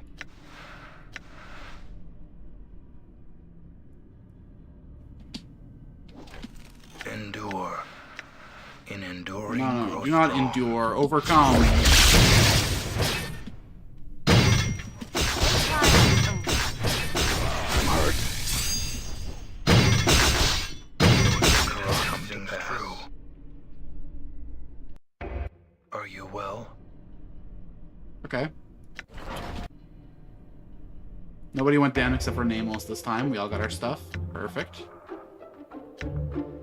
We're making it through this one life at a time.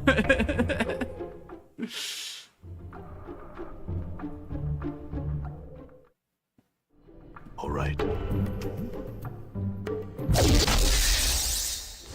I'm gone. I wonder if we could have had a different conversation with the wizard if we had Nordom with us. Done.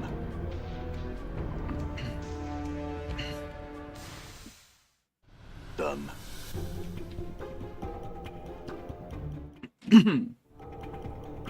Done. Okay, one ad left.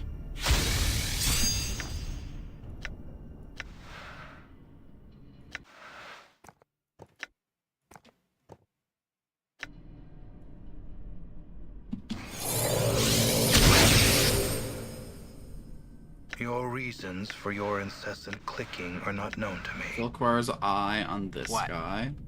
The We'll flesh have knows here. everyone Order. except for Nameless even when the mind pile is not on. on the blasted plains. Zerthamond holds in the Wait, Fear Spell! Oh my god, I didn't even think about that. Agnes's Terror on the wizard.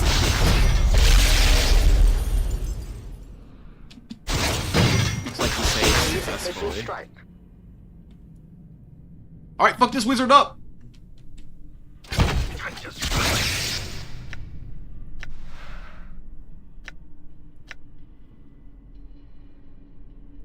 And with a cone of cold! Wow, we fought in super the wrong direction with that one, huh? What about an Adder's Kias?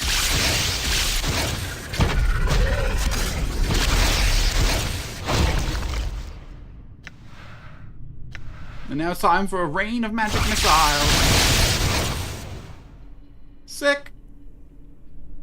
Scroll of Mechanist Cannon. A second portal lens. What's up, Chief? Mort, take this. Military pick, portal lens, scroll of Mechanist Cannon.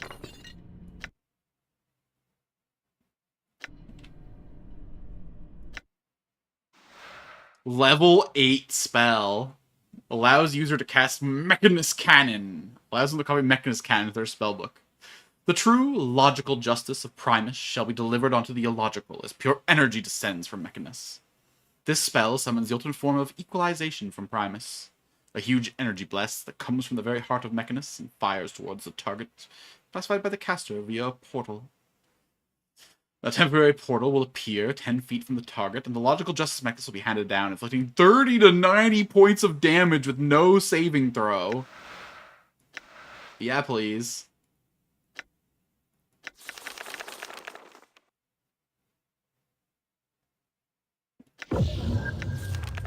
I don't even have 6 level spell slots left yet, and I have a fucking 8th level spell. Oi.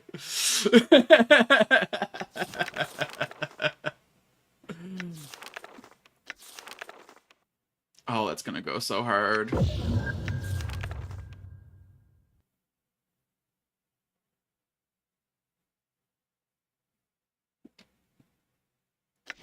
Sure.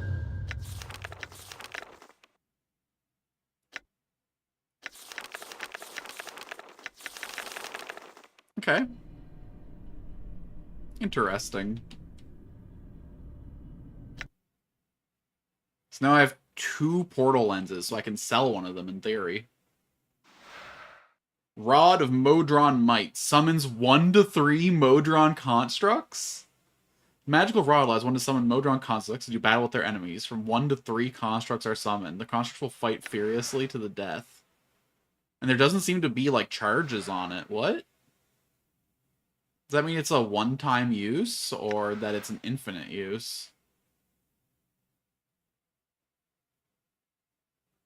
Curious and curiouser.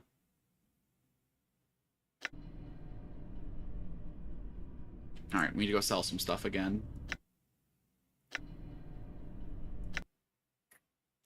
Portal lens, use.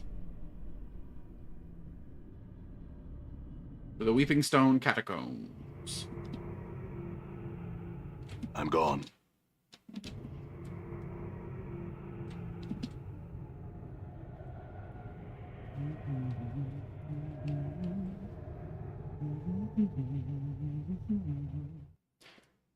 So now I just have to decide if I think Nordrum or Ignis is a better fit for the party. Ignis seemed a little, how do I put this, blatantly evil. So I don't know if I really want him on the squad just on that virtue. Nordrum here, he's given chaotic neutral vibes. Lawful neutral, really? I guess he still has that little bit of Modron in him.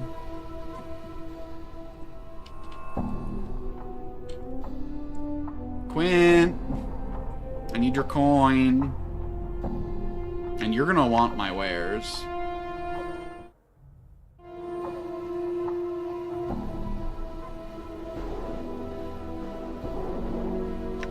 Scroll of blindness. Green steel dagger, hammer. My first portal lens. Now, do we want to give him the Rod of Modron Might? That's the question.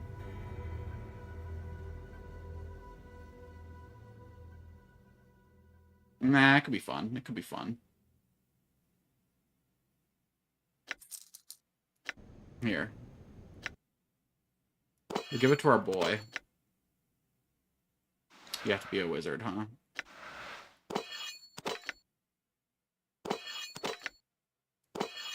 You have to be me specifically, huh? Okay. I already have this spell, so I don't need to equip this item for it. And then we'll give a little kiss to our robot. And then I clearly can't do anything with these.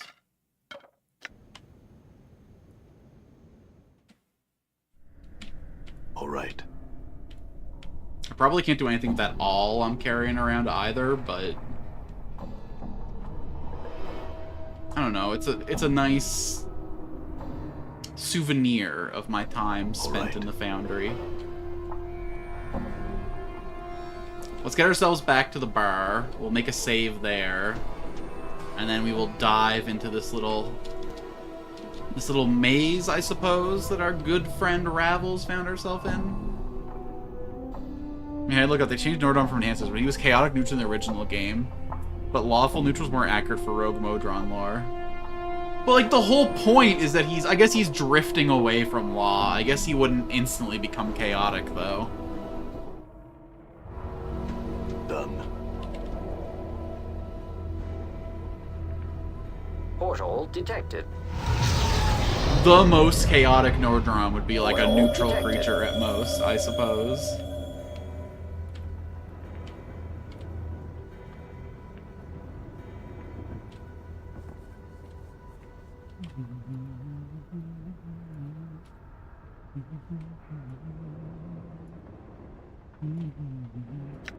So what are his stats now? He got those upgrades. 17 int, 17 con. Interesting.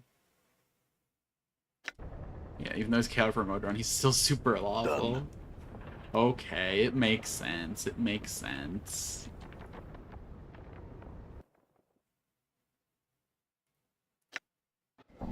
Oh, my favorite place in the whole city.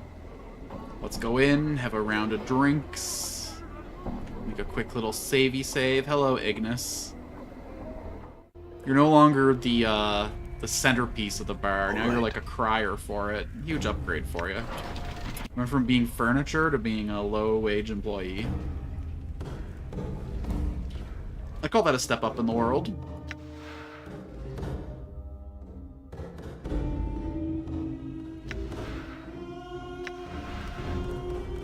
Alright. Now it is time to explore the secrets of Ravel Puzzle Well. We step through the portal.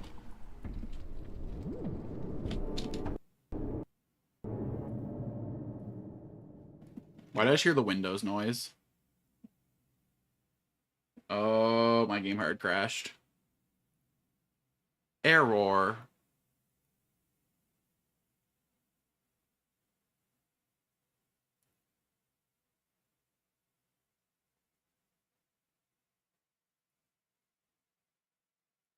Okay.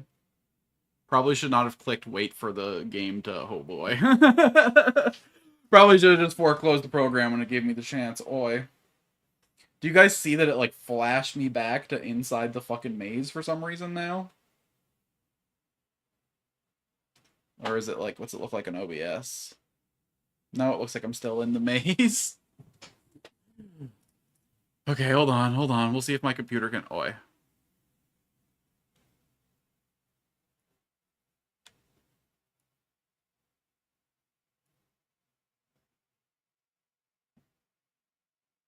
Damn, only 6.5% of players defeated the wizard. Only 7% of players got Nordom. I guess he is pretty hidden. I guess I never would have found him without a little bit of cryptic advice.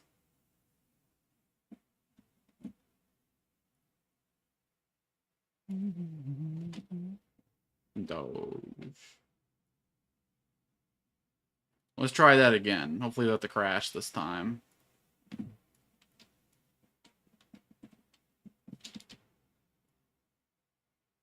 Ooh, secret little walkable area through the wall. Hello.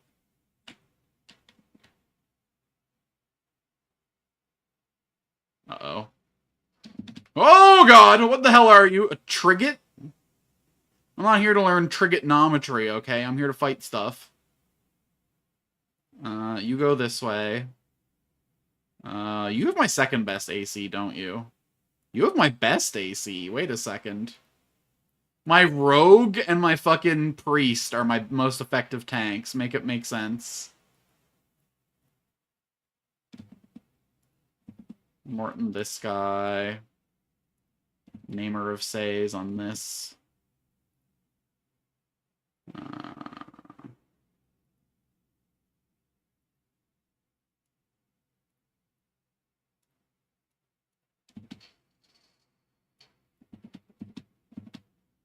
Oh, we fucked this thing up.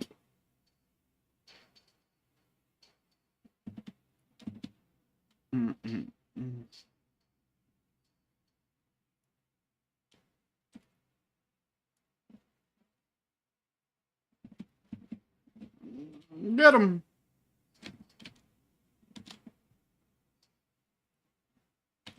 Damn, how big is this map?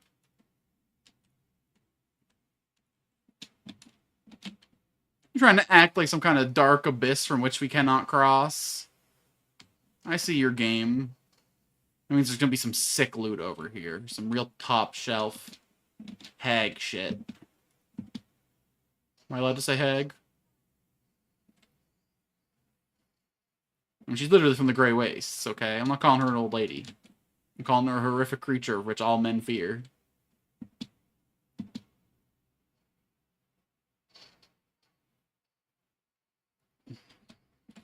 Okay, after fucking around in the cube. Huh? It's kind of quaint to be fighting guys out here. Game sound gone again? Crazy. That's so annoying.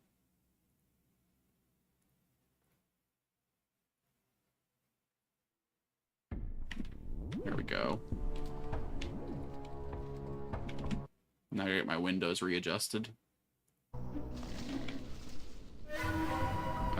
Is that portal to leave the maze? Because if so, it's embarrassing that Ravel's been stuck here this long. Literally. Portal detected. Can't handle some triggets. Uh-oh. Okay, fair enough. Obviously, Ravel's gonna be in the center of the maze, because why wouldn't she? Error. I'm a little out of practice. We'll explore the edges, kill some trees, prune some roots. Awaiting affirmative. I'm gone. Maximally efficient strike. So, like, where do I get more arrows for my boy?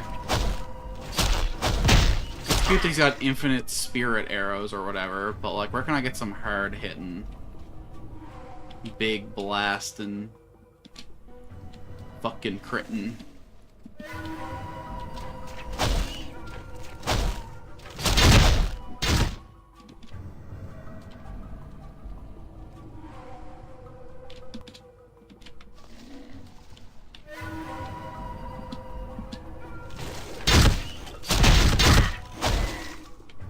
Give this portal a try.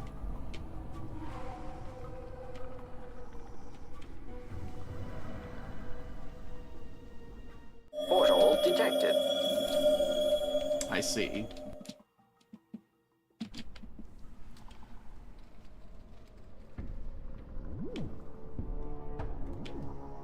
In my dream, I saw her at the center of all things. Error. Time is Planes, the problems, the prison. So now I will corkscrew inward towards my prize. Oh.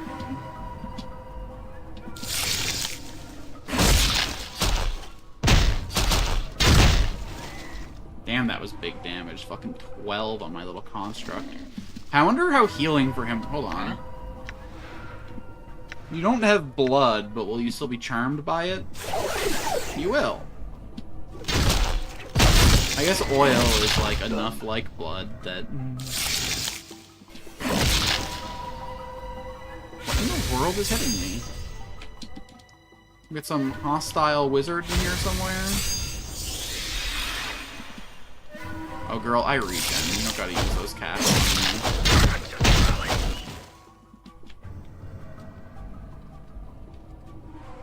Alright, Ravel, it was cute, but I'm tired of getting hit by your spells. I'm assuming you're the one causing me all this pain. You felt someone in your prison. But wouldn't you want to talk to someone from the outside? Maybe learn a thing or two about your way out? I think you're being a little extreme, girly.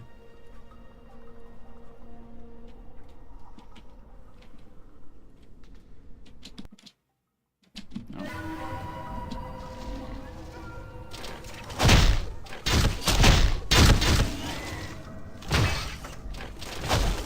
Nordon, buddy. All right.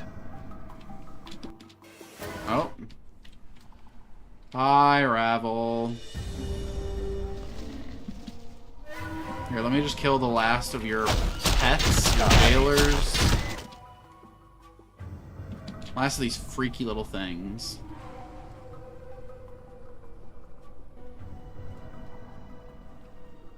The plump, hook-nosed crone before you doesn't look much like a myth. She is outfitted in a simple, if dirty, brown shirt and leggings, a number of pouches hanging from her frayed belt. She seems oblivious to your presence, more concerned with the tangled black roots woven together to form the floor of the maze than anything transpiring around her. Study her for a moment. A tangle of jagged gray hair juts from beneath the crone's hood, spreading down her shoulders like a mass of twisted gray roots. Sickly blue-gay flesh hangs in loose folds from her face.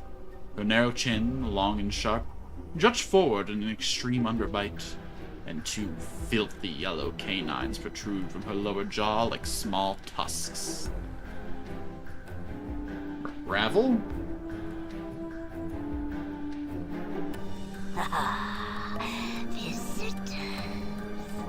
The crone's voice is thick and scratchy, as if trying to force its way past layers of dust. Her eyes are a dull, bloody red, with black veins running through them like tree branches. As she gazes at you, a strange, crawling sensation passes through you, like snakes burrowing beneath your skin. Greetings, Ravel. Oh no, my pretty thing. Have you returned at last? You were gone so long. I feared you forgot poor, lonely Ravel. Ravel's face splits into a grotesque smile, displaying a row of chipped yellow fangs. I did forget for a time. Now I have returned. Have you? But what has returned? She squints at you with her black-veined eyes and hisses softly. Let Ravel see how you've fared in this life. She reaches out as if to caress you, and you suddenly notice that her fingers are talons, each fingernail filthy and wickedly sharp. Do not touch me, Ravel. I only wish to trade words with you, nothing more. Ah, always the cautious one, my most beloved of puzzles. She withdraws her finger and let it fall to her side. So did I mock you when you first came to me on the waste with your challenge for Ravel? I do not remember such a meeting. There is much I have forgotten. She gives a whispering sigh as she studies you. Oh, sad, sad, broken half-thing. All a pieces. No longer the Ravel one Ravel knew you are. Are you still a broken after all this sad, sad time? Ravel, the ritual you performed was flawed. It didn't work. Every time I die, or at least every time I used to die, I forgot myself and became someone else. I'm broken, yes. Can you fix me? Help me remember? A body you possess, but a body of knowledge you do not. She points her ragged talon at your chest, at your scars. Many and such scars you have, all scrawled on your skin. Many tales does your skin tell. Oh? Tell me now, what tales do my skin tell? Your scars and tattoos shout to me. Here is a man in confrontation with the world. Ravel makes a crooning noise, not unlike a dying bird. Ooh, yes. Such tales as would shrivel even a hag's ears. Tell me these tales, I would know them. The tales are many. They echo of balance and imbalance, trials of war, battles with fiendish elements, and as a creature that feeds on others from afar to sustain itself. And of torments. Such torments flesh has never known. A creature that feeds on others from afar? No base hungers do you feel, but far more terrible ones boil beneath your skin. And such a cost. Hungers? What do you mean? I know not. Not the nature nor the cause of these hungers, but heed this. Coming events cast their shadows before them, my precious half-man. There is no saying of what these elements will be, not even with Ravel's eyes. Balance and balance? Divided in two you were when your mortality was peeled from you. No longer balanced, much broken in the separation, both a blessing and a mistake. But more a mistake than a blessing, Ravel thinks. You took my mortality? How? Forgotten the how of it, have I? Ravel's gaze dims for a moment, the black veins swimming in her eyes. And even if I remembered it, I would never do it twice. Not forgotten the moment have I, after the break, of seeing the pain streaming from your veins, your cries like a wailing child, every bit of you filled with emptiness. Terrible, even for these eyes. So, that's why I feel hollow inside? Because my mortality is gone. Very well. What are these other tales that my skin tells? Trials of war? Great, great trials of war. Much too many to be borne by any mortal thing. What war? Where? This war touches all, my precious half-man. There is no place where its caress is not felt. Did it touch you? Ravel's voice drops, almost bitter. To this, Ravel says, I. That would explain the scars, I guess. Tell me about the battles with fiendish elements. Two fiends butt heads. Ravel sniffs as if in contempt. Their tiny heads filled with ideas of how the planes should be. Yet you could never be, or the planes would be no longer. Such foolishness. These torments. What are these Updated my torments journal. you speak of? A lodestone pulls iron to it. And so do you, my precious half-man, but it is not iron, but tormented souls. As others suffer, they are drawn to you, and your path becomes there. She makes a sweeping gesture. Do you not see them in the eyes of those that have traveled here with you? My companions? What do you mean? Do you wish to explain, Gith? Ravel throws a burning glance at Takan, tempered by a fang smile. Vows may prove tighter than any chain, no? The manacles of a race once enslaved, now a slave again. Dakon is silent, but his blade shifts at Ravel's world. The blade darkens, the edge sharpening until the crotch itself seems to carry a horrible malevolence about it. Watch your tongue, hag! The cog box! Her gaze drifts to Nordon. Once it knew only suffering's definition, but now it feels its sting. There's no room for two in a world of ones and zeros, no place for mayhap in a house of trues and falses, no green with envy in a black and white world. When it discovers how the planes turn, when it discovers the truth behind loyalty and illogic, what torments will it know? Ravel, leave my friends alone. I have the chattering skull. Ravel doesn't even bother to look at Mort, as if he's beneath her notice. Are the quips enough of a shield for what lies buried inside your brain box, hmm? Why speak truth when lies suffice? Mort, what do you mean, Ravel? The abyssal temptress. Ravel sneers her yellowed fangs, piercing her purpled lips as she squints at Fall from Grace. A skin so fair, lips so rich, eyes that might cause you to forget Ravel herself. And yet she suffers more than any other. When one turns on their nature, many are torments that arise just betrayal. These came as a chore. Sometimes when you're forced to watch, and now they're all gone. It's getting lonely. Yeah. While you had it was a annoying task you had to do, but now that it's no longer available, you wish for its call again. Such is the path of suffering. No matter what you have, you will never be happy. Random screams in the woods and some leftover armor chatter. Ravel, Grace replies softly, almost cautiously. I have come to terms with my... You lie, succubus! Her lips feel back in a snarl. You lie! Do not dare lie to me when your heart is a book to me! Every word you spit screams of your torment! Have care with your words. Enough of this. Ah, Ravel gestures at Ana as if she is for sale upon an auction block. Look upon the feisty tiefling. Such fiery hair and voice. Ravel smiles, baring her rows of yellow teeth. Shall I speak of your torment, tiefling? Ana seems paralyzed, her eyes wide as Ravel turns her black-veined gaze to her. You see her trembling, her heart beating fast. No, no, I shall not speak of it. Ravel's voice drops, almost in exhaustion, and the smile fades from her face. Grown tired of cruelties and torments, Ravel has. The world is a jagged enough place. She turns to you, Her bloody eyes dimmed, and she sighs. Excuse me? The one hag who tires of misery? The one who wants to leave the world a more beautiful place than it was before? Has she suffered enough to escape the cycle? Or is it a play? Is it a trick? Is it a trap? Does she want me to let her free?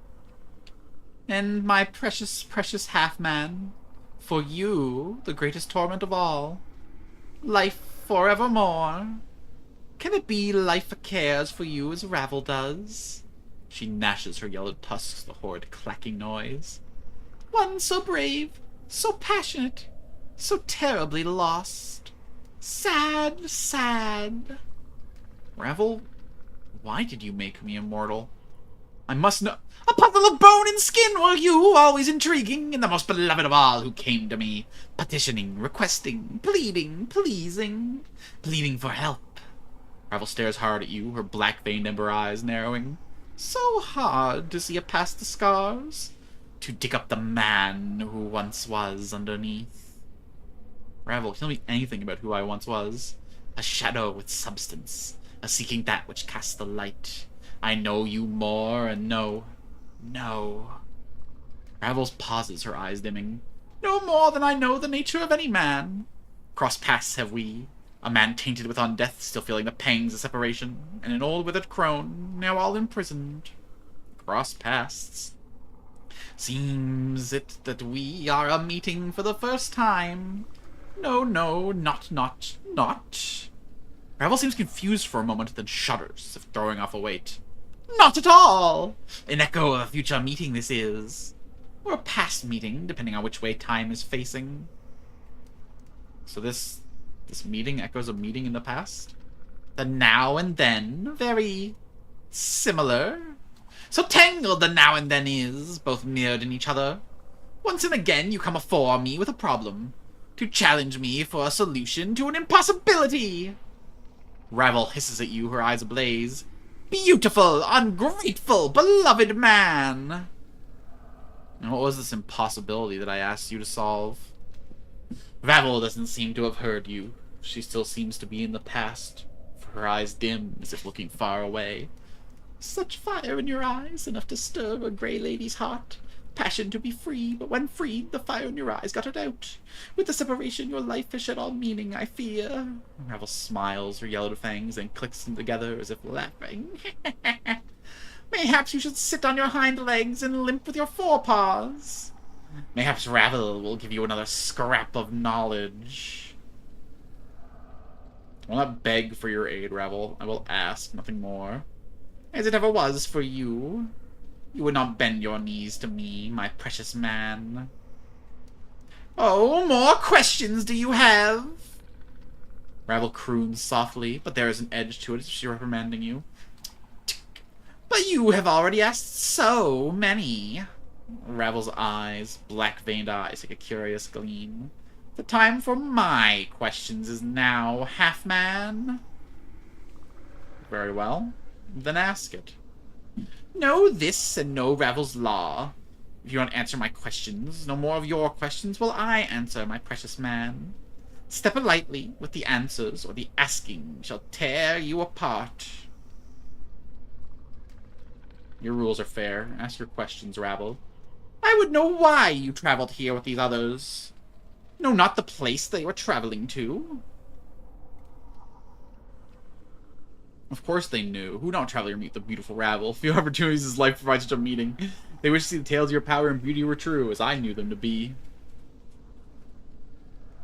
Or they chose to walk this path with me.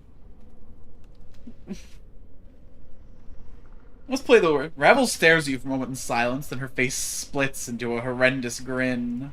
Her rows of yellow fangs glistening in a faint light of her eyes. Ah, my precious man, you carry only words. A blackish tongue darts from her purple lips and rolls around the roof of her mouth, as if anticipation of a meal. But you are well armed indeed. Only truths do I speak, Ravel. She nods slowly, and her grin fades. And they travel with you willingly. They chose to walk my path with me. As I said, who wouldn't want... Chose? Ah, a dangerous word. Is it so? Yes. Yes! Ravel throws a black-veined glance at Takan, her voice like an arrow. Is it choice, Gith? Is it? Or is it a matter of two skies? Dakon's blade bleeds with a vicious dead black mirroring his eyes. And to your surprise, the Karok edge silently splits into jagged flames. Oh, he's got more going on than we knew. Ravel, leave him be. I will answer your questions, not them. What is the cog box? Ravel turns toward him, sneering. What does it know of choice? She snaps her fingers like the sound of cracking bone. There is only obey and obey. Query. What does Nodrom define choice? Define choice. The act of choosing, selection, the right or opportunity to choose. Nodrom, stop. This is between Ravel and I. Look, Ravel. Ravel turns to Mort. Skull, skull, skull. She clicks her tongue after each word, and her smile widens. Your expression is difficult to read without the skin wrapping, but I feel your fear from here. Coming here was not your choice. Well, I didn't have anything better to do except go to one of the ladies' mazes and meet one of the evilest creatures ever to set foot in Sigil, so I said, sure, why not? Mort, be quiet. Ravel, be quiet! Mort clacks his teeth. What the hell I will? I think we've listened to this Chrome Rattler bone box enough, and there's got some pair of stones saying I haven't got any skin. So what if I don't? I respect that she has skin as no one is for her looks. Do you think I like being naked all the time? And another thing. Mort, cut it out. Ravel, look. The succubus! Ravel squints. Did she have a choice? Mayhaps in her smooth-skinned mind of socks, silks, and hard truths, maybe choice. But no, a sensate must experience all. And to refuse to come, not a sensate would you be. Still no choice. The tiefling, the fiery one. She cackles softly, her eyes kindle as if amused. No choice at all. When you feel instead of think, there's little room for choice. Ana makes no response. Ravel's mere presence seems to have silenced her. Her tail has stopped flicking, however, and her eyes have lost their hard edge. Oh man, I want to know what she was going to say to Ignis now if Ignis was here. This is fucked up. I feel like I took like the least important party member to the story here. Enough of this, Ravel. What other questions do you have? Shh, there will be time enough for you to speak, my precious man. She taps a talon against one of her yellowed tusks. This question next. Do you feel for these who have come with you? Do they matter in your heart? She smiles, black veins dancing in her eyes. Or are they tools for your will? They matter to me.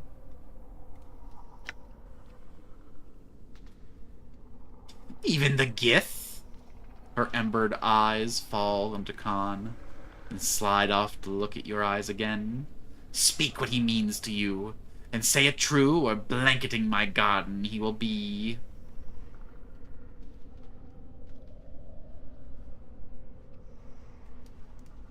He is my ally. I know him. He is my friend. Ah!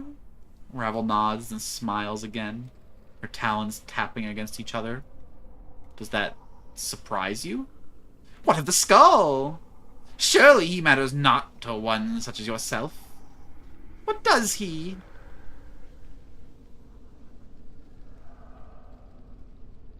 I like him. He's my friend. Curiouser, curiouser, curiouser. Ravel smiles. Quite the puzzle box you are shaping to be. What else lurks in the dark places of your mind? I hide nothing. Ah! Ravel's voice takes on a threatening weight.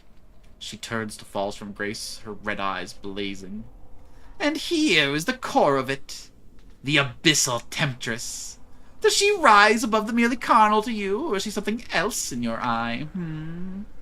Grace says nothing. She seems to be studying Ravel intently.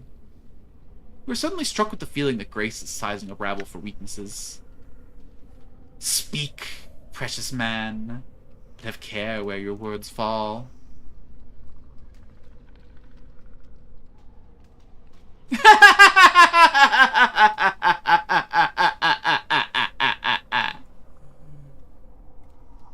What is she to you, beautiful Ravel? She can't even compare to your looks, your intellect, your power.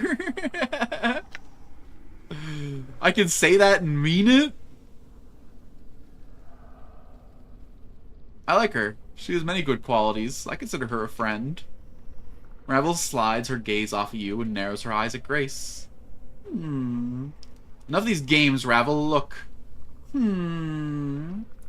She turns and clacks her tusks and glances at Anna with a sneer. What of this of a flesh?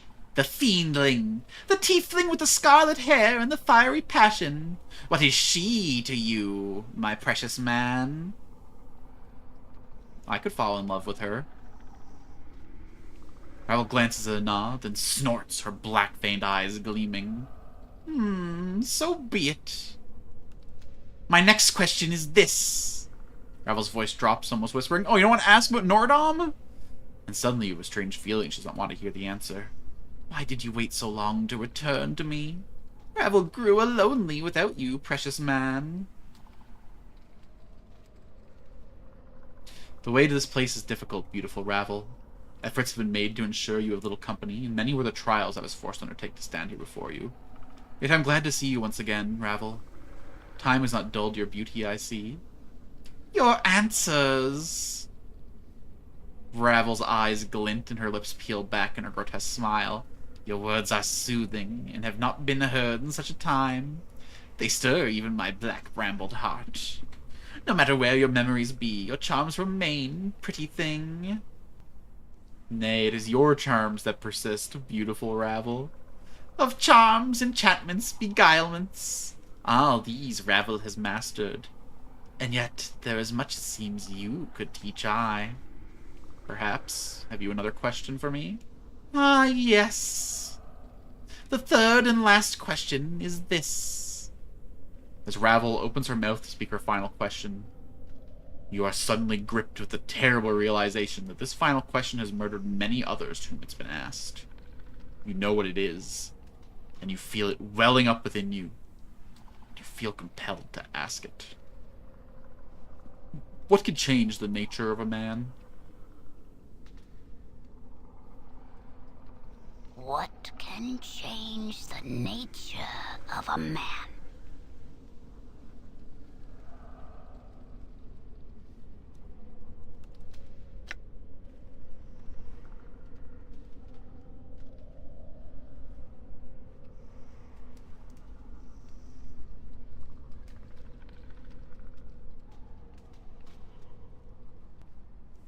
Interesting. The answer that I would personally choose is not on the list. For me, it's experience. You know, going through life, encountering situations, people, events, the things that happen in your life define the way you look at the world, and that world set is what defines your nature, how you interact, your first instincts. Out of all of these, I would say that regret is the one that echoes the most true to me. Because you regret the paths not taken, you know? You regret choosing A over B. And it's these regrets that shape the choices you make in the future. And that is your answer? The veins in Ravel's eyes begin to shift slightly, and she gives an evil smile. Be certain before you say. It may not be your answer, but it is my answer. And that is all I wished for, my precious man. Ravel's smile relaxes. A simple answer. And in the end, many are the men who I have laid low while they sought my answer. That's it? I thought... She cackles. Countless time has the question been asked, and not once did the pathetic shells who came before me answer with their answer, but always sought to creep inside my mind and find what I thought. There is no truth in that. I don't believe you. In fact, I don't think they could have answered you true, even if it was true to them. She falls suddenly, strangely silent. She is watching you warily. You never cared about any answer other than mine. Ever, did you? Yet you still asked the question, knowing that no matter what answer they gave, they would die by Updated your my hand. journal.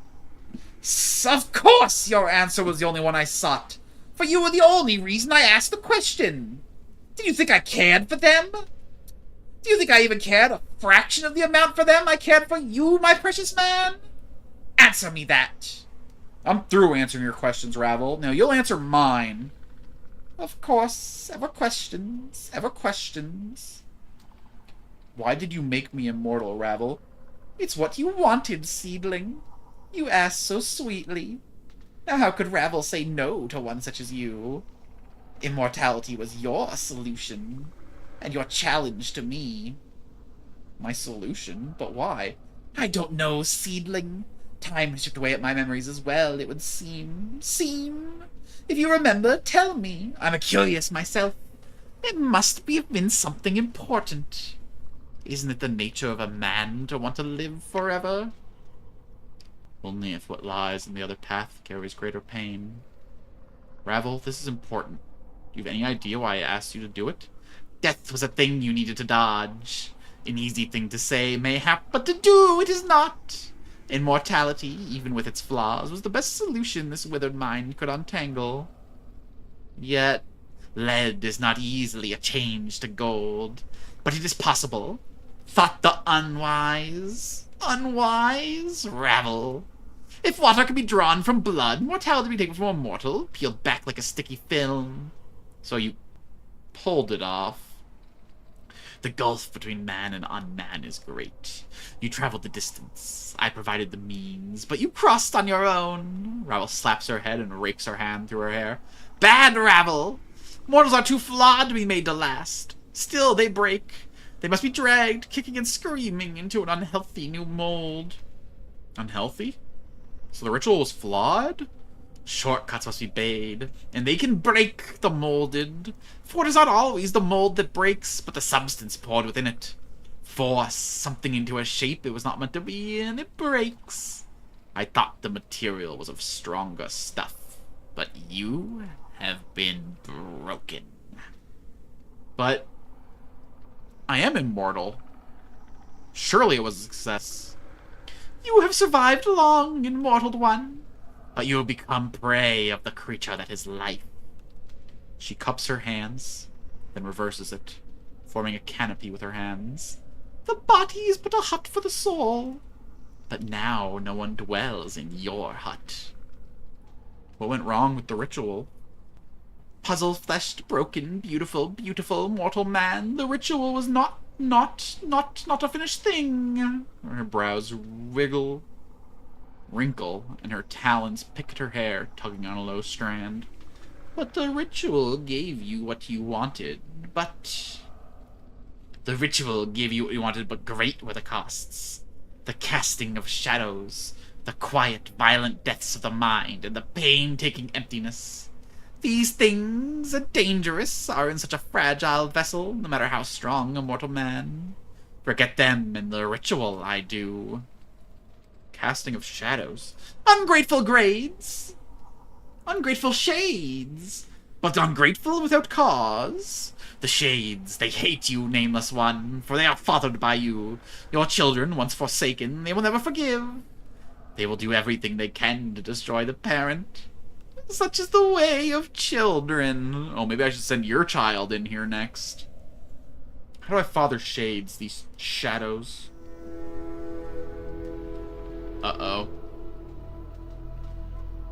Uh-oh. Looks like they're coming in to fuck around, and I'm about to find out.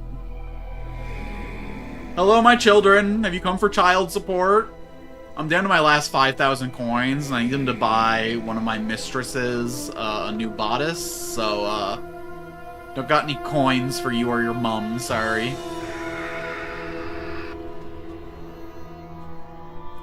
You cast shadows on existence, nameless one. With every death, a shadow arises from the fields of your flesh. They wander for a time, but always they return, looking to murder their parent. Such is the way of many offspring.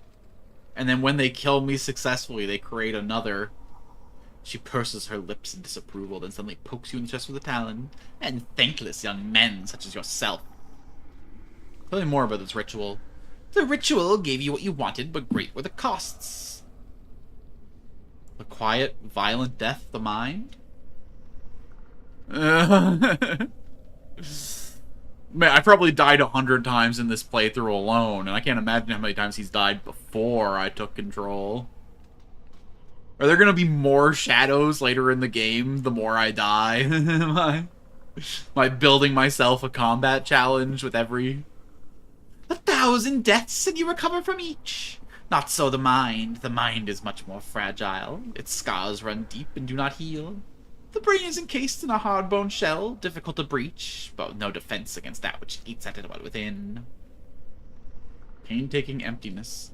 You have a hole where your mortality once lay within your shell.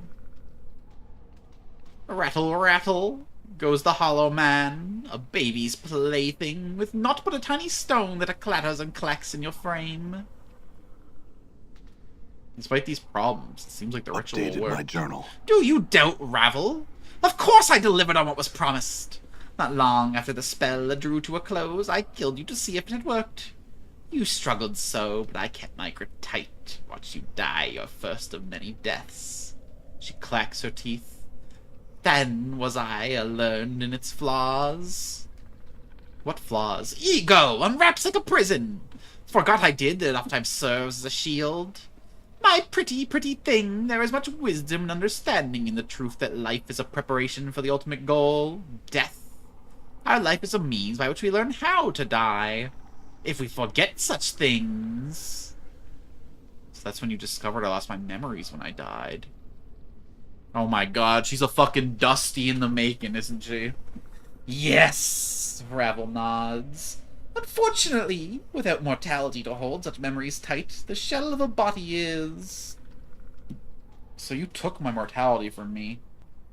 Is it still intact? She seemed surprised, then alarmed. Yes, yes, yes! Fear not for a broken mortality. If you are here, talking at me, intact your mortality must be. Such thing cannot not be destroyed as long as you exist. You are an anchor of your mortal soul. As long as you are intact, so shall it be. Made to last you are. Ravel smiles, giving a wheezing laugh. For life swallowed you and spit you out. It swallowed him. I don't know if it came out that end. Enough of this. Look, Ravel, you took mortality from me and it's caused more harm than good. I would take it back now. You've had it over long, I think. Ah, you make demand. Ravel's black vein eyes sharpen and twist, taking a disturbing awareness, and she bares her yellow fangs. No, no, no. That, Ravel, I will not do. What is done cannot be. What is undone cannot be done. And why not? Ravel cannot give you such a thing, my precious man, for Ravel has nothing to give. I never possessed you or your mortality, though I wish to keep them both in my garden as selfish affection's keepsakes. Trace the pattern of your flesh. But such things Ravel could not bring herself to do. Why not? Yeah, she loved him. Yeah, loved him. Oh, you loved him! Anna breaks her silence. She seems astonished. You loved him, you did. Ravel gives a low, wide smile. Is that so hard for you to believe, Fiendling? Does Ravel being Ravel, and thus a myth, not deserve to carry such a feeling in her black brambled heart? No creature is undeserving of such a feeling, Ravel. Grace speaks softly. The histories do not paint such a compassionate picture of you, however. Tss, the past is a past, and histories care little for us speaking the truth of it. Ravel frowns, and her voice drops slightly, threateningly, as she studies Grace. The feeling brushed me, yes. And now hold your silvered tongue, abyssal daughter. I need not your soft words to cloud the air here. The man and I shall speak, and you shall bow out of this. I shall attend to you shortly. Enough, Ravel. If you don't have my mortality, where is it? I don't know, sweet thing. But if I were you, I'd get it back quick. No telling what horrible things someone could do to you if they held your mortality for ransom. She clicks her talons together. It would like beholding someone's sweet, succulent soul. A puppet dancing on someone's strings, would you be? And a most sad puppet, too. Know where it is, I do not. Not have been too easy for you to know where it could be found. Like, it looks like well, it would have been too easy for you to know where it could be found. Hold on a moment. You say you don't know where mortality is. Do you know someone who does know where it is? Ravel smiles horridly, her tusks gleaming. Clever you are. Yes, there is another who might know the things that Ravel does not. Another may know. Who? Ravel's eyes dim, as if she is staring at something in the distance, and her voice slows.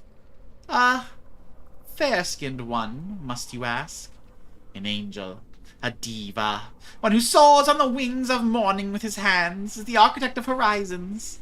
He lies beyond my keeping in another cage, in another prison. In his knowing of what you wish to know. Ask him your questions, listen to his answers, use them as guides. Updated my Where journal. can I find this angel? In a leaving this prison, to another cursed prison will you arrive, though it may not appear as such to a casual glance. Step lightly and find the golden link in the ever-shortening chain. The light shall give the dark of the matter, and new paths shall be open to you. I had some other questions for you, Ravel. Some questions about you. Yes. Ask your questions about Ravel, my precious man. Ravel, who are you? Where'd you come from? I? Ravel am I, a maker and breaker of puzzles, a solver of what cannot be solved, a mind raveling and unraveling until the threads of thought are tied up like knots in a drunken man's hair. Ravel picks at one of her jagged gray hairs, wrapping it around her finger. It is enough. Enough it is. But what are you? Some have called you a night hag, whatever that is. Night hag? Ravel gives a ghastly smile, her yellow teeth like needles. I am but a woman who has sorely missed her beloved creation. Some have named me crone, grey lady, yaga sister, night hag. But myself is my name. Ravel who puzzles well, providing conundrums to decipher and laying impossibilities low. But many things are said about we grey ladies. A race we are we night hags, but an individual am I. Some call us evil of old, stalkers of mortal dreams, the kindly, ugly, hideous things whose homes lie in the dark places of men's mind. But that means nothing to me. Who would one such as you call one such as I, pretty thing?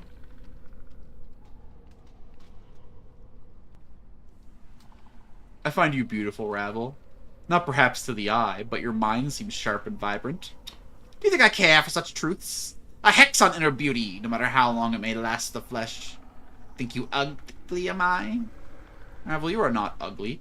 Yet ugly I need not be, pretty thing. My shape is but water to my wills, and I may reweave its fibers in a more pleasing tapestry. She glances at Falls from Grace, then smiles and licks her lips. Yes. In knowing the teachings of Zerthamon, I have become stronger. Ravel has melted into Fallen from Grace, taking on her demeanor, her features, her clothes. Is this shape more pleasing? Ravel smiles, her teeth now a brilliant, perfect white. The lips with just a hint of red. So cultured and breathtaking. She motions you to come closer. Come, my precious man. My lips do not burn with abyssal torments. Lay your lips upon mine. Ravel, stop these games, and there are time nor patience for them. Resume your form.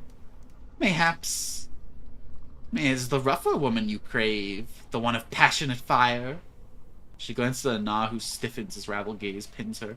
Perhaps it is her that whets your appetite. Ravel, stop this. I have no more time for your...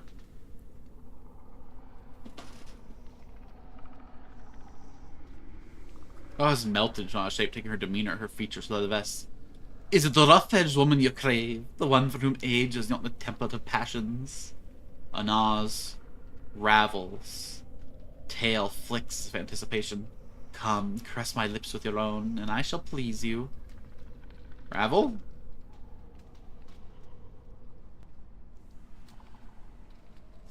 You blink and Ravel is twisted back into her original form. A difficult man to please you are. Pah! And wonder do they why there are no males of our kind. What other shapes have you turned yourself into? Maybe some, Beth none. Ravel seems confused by the question. I've not remembered much such, and I've never, Iveen, mayhap? Neither smarter nor martyr. So many threads and branches, so many ravels, always stitching and mending and growing are my forms. Mabeth? You were Mabeth? That may have been one of my names, yes. Ravel looks more confused. Names are difficult to remember. Like calling across a great distance. Beth was kind to me and helped me, Ravel. That means you helped me. I thank you. As you mentioned Mabeth, all the color seems to bleed out of Ravel's face until she is gray and ashen. Literally. It's like the color just vanished.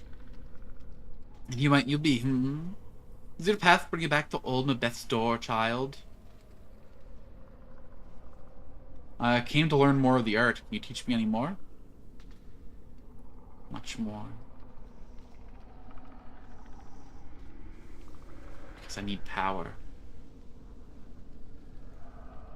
Updated my journal. Mabeth, Ravel, whispers something, and you feel different. Changed somehow. She told you something horrible, something about how the planes work, but your mind has shut out her words, and you cannot recall them. Just thinking about them has your heart set pounding. Ravel told you something you're not sure anyone was ever meant to know. She is watching you. Studying you. What other shapes have you been? The whole world's a fucking video game? I mean, what other shapes have you been, Ravel? You were Ivan in the mortuary? That may have been one of my names, yes. Names are difficult to remember. In her own way, Ivan helped me, Ravel. That means you helped me. Thank you. She reaches out for you. Just a moment you swear there are Ivan's talons. You stand your ground. Ravel's left hand plucks a hair from her head, hooks it around her talons, and lightning-like, she jabs another talon into the skin near one of your scars. It's barely more than a pinprick, but it looks like she's about to start stitching you up. Updated my journal. And as it was with Ivan, the sensation is curiously painless. The thread and stitching seem to be going much deeper, almost inside you, without actually going beyond the surface of the skin. In moments, Ravel's talons draw back, and you feel better, stronger. Ravel mutters in Ivan's voice. Dom Zomfi. Oh, Ivan was also a tiefling, wasn't she? If I didn't find the child so early, mayhaps I would end up going to her. I wonder, if she was a shard of Ravel, would she have also been qualified to get me in the portal? You were that Barmy seamstress in the village. She was Barmy, but she was not unkind, not helpful. If you were her, then you mean me no harm. I thank you. As you say her name, Ravel's face seems to shift. Her blue skin sags until she's wearing the same sour, curd-faced expression you saw on Marta's face. Come now, don't be all difficult on Marta. She raises the talon of her index finger like it's a scalpel in advance on you. False, nasty corpse. Ravel's filthy talon jabs into your abdomen, then pulls it brutally downwards in a saw-like motion. There is no pain. You watch as your skin peels slowly back from her touch. No blood issues from the wound. Look at this, Marta. Look at this. Ravel's free hand digs into your chest where she loops your intestines up like a yarn and plucks them from your stomach. As she does, your stomach seals up as if time's going backwards. Marta, Ravel, holds up your intestines like a trophy. Pretty, eh, Marta? One shouldn't swallow such a thing, no. Can I have those back, please? I might need them later. She hands you the ropey mess. Despite the freshness, the fluids surrounding your intestines have dried like raisins. It feels more like a loop of glazed rope. Updated my journal. Marta, Ravel, nods slowly. As well he should, shouldn't he, Martha? Yes, yes he should, Martha. Powerful magic to be found in the guts of the immortals, yes. Not like teethies, or eyes. I see. Had some other questions. What is this place? Ravel gestures around her. Once a maze of lifeless stone it was, featureless, but a small black seed was wound in my hair when I came to this place, and it grew strong amongst the stone, flourishing, flourishing, until it ran thick throughout the maze like the unraveling hair of a crone. And so this maze of another becomes my garden. Why were you imprisoned, Ravel? I tried to help a lady, and kindly she did not take to it. The Lady of Pain, you tried to help her? My offering of help was unwelcome. I tried to set her free. Sigil is a cage. A city of doors and locks is a prison for her. It must be, mustn't it be? Why else call the city of Sigil the cage? And who is caged? The lady. A prison so small for one so great. Unjustness, wrongness, intolerable to torment a woman thusly. I think I know who should be in a cage. I tried to break the cage, let the lady go free. She makes a shooing motion, her expression becoming pained as she scatters invisible birds. Shoo, shoo, a pained woman, let Sigil's ring be broken, so you might fly far from its filthy streets, and stupid dabbas dare not speak in words for fear their thoughts would be overheard. Ravel's hands slowly stop their shooing motion. She gives a slow sigh. Before I could finish, I have found myself here, and my memory's none the better for the trip. Much has slipped away, much forgotten, yes it was, was. The dwindling of memories become a comfort to these old bones. Much have I forgotten. I am fortunate in that I still remember you. But why did you try to feed the Lady of Pain from Sigil? Ravel's voice drops, almost reprimanding. I resent anyone, even a power, being imprisoned, and think that everyone, whether stone, shores, or quiet-bladed ladies, should be free. Some have said more, fool I. Why risk such a thing, they said.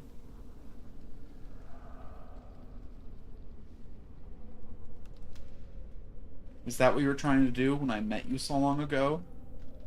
Were you trying to set me free? Quite possibly. Possibly quite. Life's change and fear of deaths may have gripped too tightly on the man I knew. Knew then. Ravel picks at one of her jagged gray hairs, wrapping it around her fingers. No liking for chains and cage does Ravel have. So I was caged somehow. Or chained? It sounds to me as if your memory is stirring, Ravel. Yes! Ravel blinks for a moment, and her heavy black vein eyes become duller. And she has been struck with a heavy weapon. Her talon tightens around her gray hair, so tightly it looks like she's about to tear it from her skull. Mayhaps you were trapped, but it was no normal cage that held you. Have you any idea what held Updated my me? journal. Ravel looks confused, and her face twists, as if she is fighting an unpleasant thought.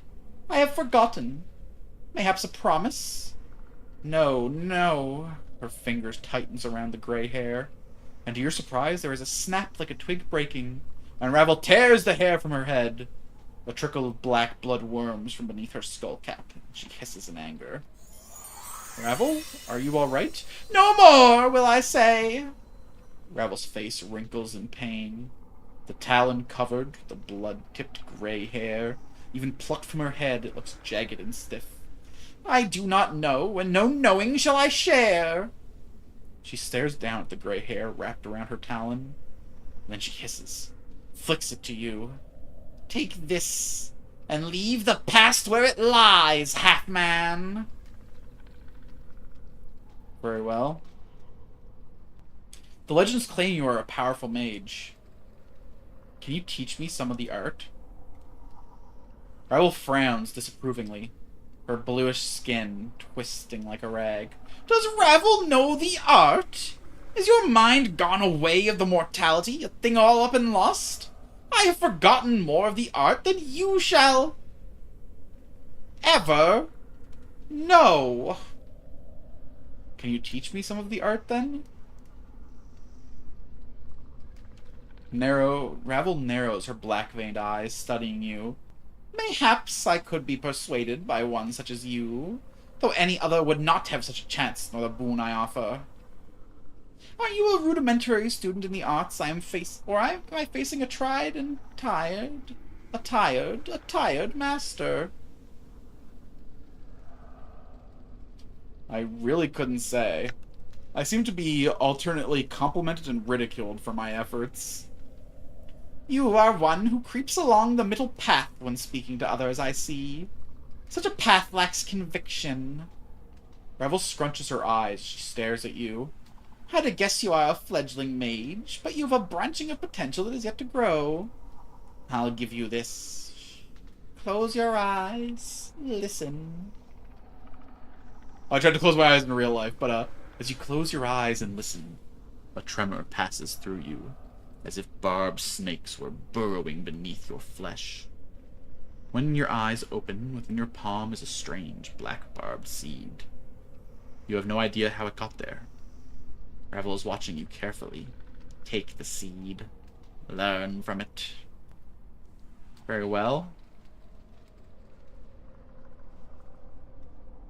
Thank you for the information you have given me. I must leave now. Hold! Ravel's voice drops to a low hiss, like that of a serpent. The most important question you have yet to ask, my precious man. Has it occurred to you yet? Yes, I need to know how to leave this place. You know the answer to this question? I know the branchings of this place. The twistings and bendings and burrowings. Though there are no leaves here, one may take their leave when they wish it.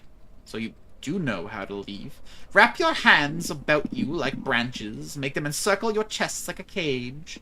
Step from the edge of the maze into darkness, and into another cage your body shall go.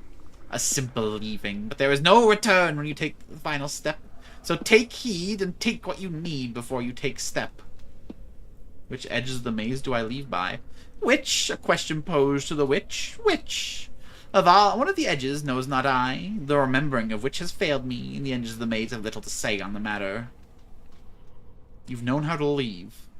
All this time? Then, why don't you leave? Why stay when one can leave is your question to me? Ravel breaks into a crooked smile, displaying a row of fangs. I turn the question upon its head and send it scurrying back to you. The answer lies not in the staying or leaving, but in the causes and reasons, my precious half-man. Don't you want to leave? It is a want, a once want, but not a now want, and more a not wanted. What do I need that lies beyond my brambled walls? It is a cruel, jagged world beyond the edge of this maze, and Ravel has pulled enough of its shards from her skin. You've done me a great service, beautiful Ravel. Thank you for hearing my request and sharing your knowledge with me. Ravel gives a crooked smile, all tusks, and then gives a soft cackle. Ah, it is I who thanks you, my precious man. Long has it been since sweet flattery has been brought to this maze. I wish to grant you a boon, my songbird. A boon? I would gladly accept any gifts you wish to give. Then listen to me. Close your eyes, and I shall let you see the nature of the multiverse. Hundreds and thousands of copies sold! So many echoes of this reality! You close your eyes, and as you do, you feel a sharp, stabbing pain in your right eye. One of your eyes, opens, and you see Ravel before you, her blood-red eyes gleaming with delight. One of her talons is extended, is tipped with your blood. And an eyeball. Yours. What did you do? A boon I have granted, songbird. A twist of perception, a tap into the branches of the mind, a tap into the roots of Ravel's knowing have I granted you. A piece of me. She takes the eyeball, and you watch in disgust as she pulls forth a black seed and places them both in her left palm. With a grotesque smile, she crushes the two of them with a sickening crunch. Ah! Give it back. Of course, my precious man. Ravel opens her palm, and your eyes lie there, seemingly untouched, staring at you. She places it between her thumb and forefinger. And then, before you can react, she stabs it into your empty eye socket. Updated my journal. A piece of me lies in your good eye, precious man.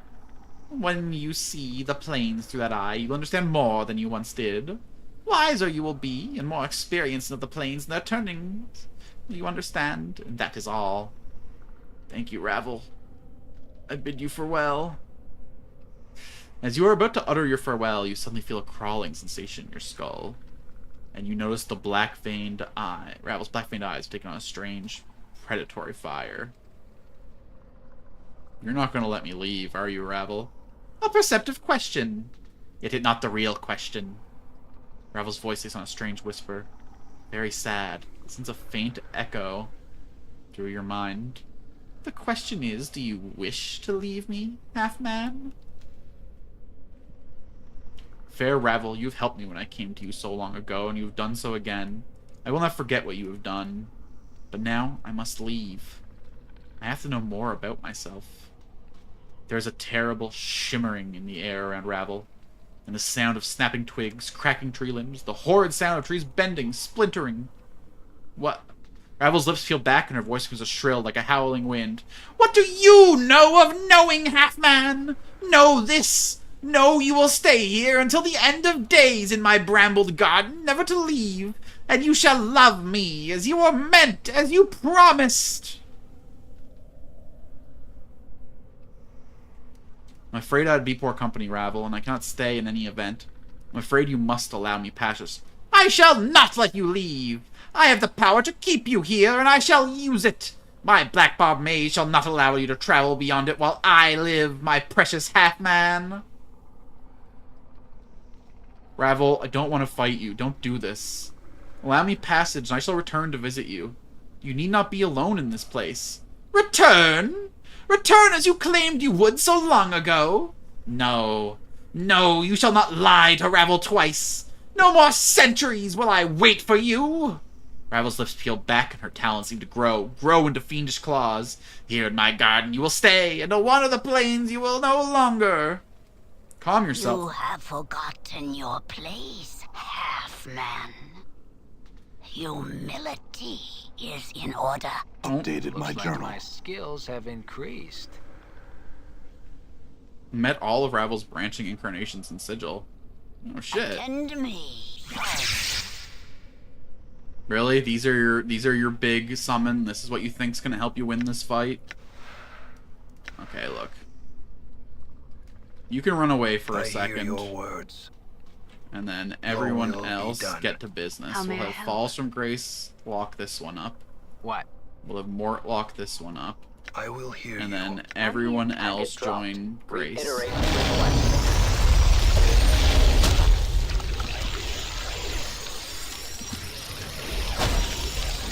Flee from the nameless. Portal detected. That fear spell is fucking broken when it works. Holy shit. Error.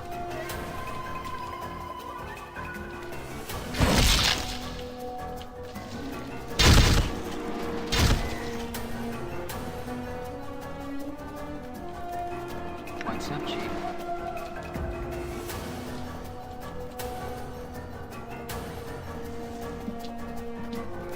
Maximally efficient strike. Oh my god, big damage coming through. Holy. Nordom's fucking things up. He's hitting 20s with fucking regular attacks from that bow. Alright, Hag, where do you scurry off to?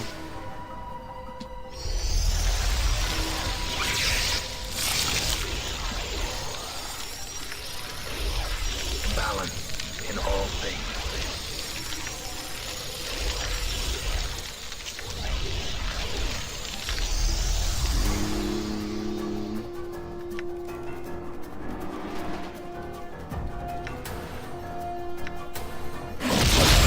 What?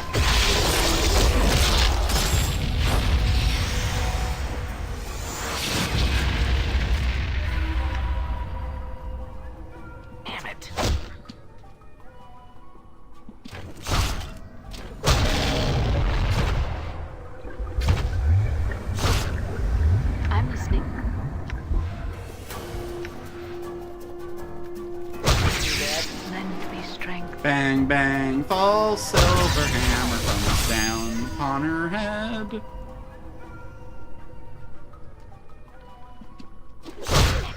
Betrayed by the Halfman. Uh-oh. The shadows came back with friends.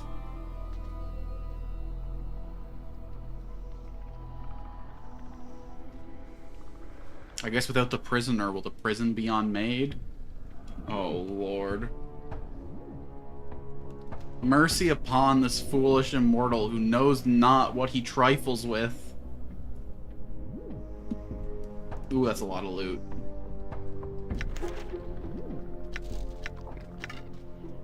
What's the word, Chief? Yoink. Oh my god, 5 new items. You spoil me.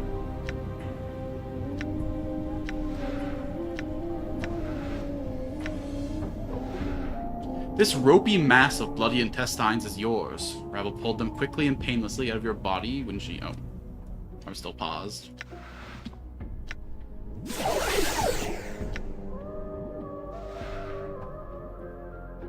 Excuse me?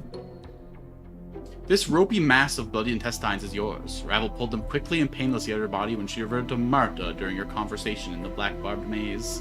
The fluids surrounding the intestines have congealed into a slick resin, and holding them is like holding a dry, rubbery cord. You have to admit, you seem uncomfortable to see the outside of your body. It makes you uncomfortable to see them outside your body. Ravel, Marta, whoever that insane hag was, mentioned that these intestines would serve as a powerful charm. Look, they are wrapped around one's wrists like a phylactery. It looks like when they are wrapped around one's wrists like a phylactery, they give to wear a portion of your immortal endurance, increasing the person's pain threshold and armor class. Furthermore, you may call upon this phylactery's power to fully heal a target 3 times. Even when this ability is exhausted, the intestines will still remain. I confess, however, no matter what blessing these intestines bestow, they look pretty damn gross when worn as a bracelet. Who do we give them to, then? I guess Falls from Grace is the weakest person in the party, so she probably benefits the most from them. But wouldn't it be kind of romantic to give them to a Nah?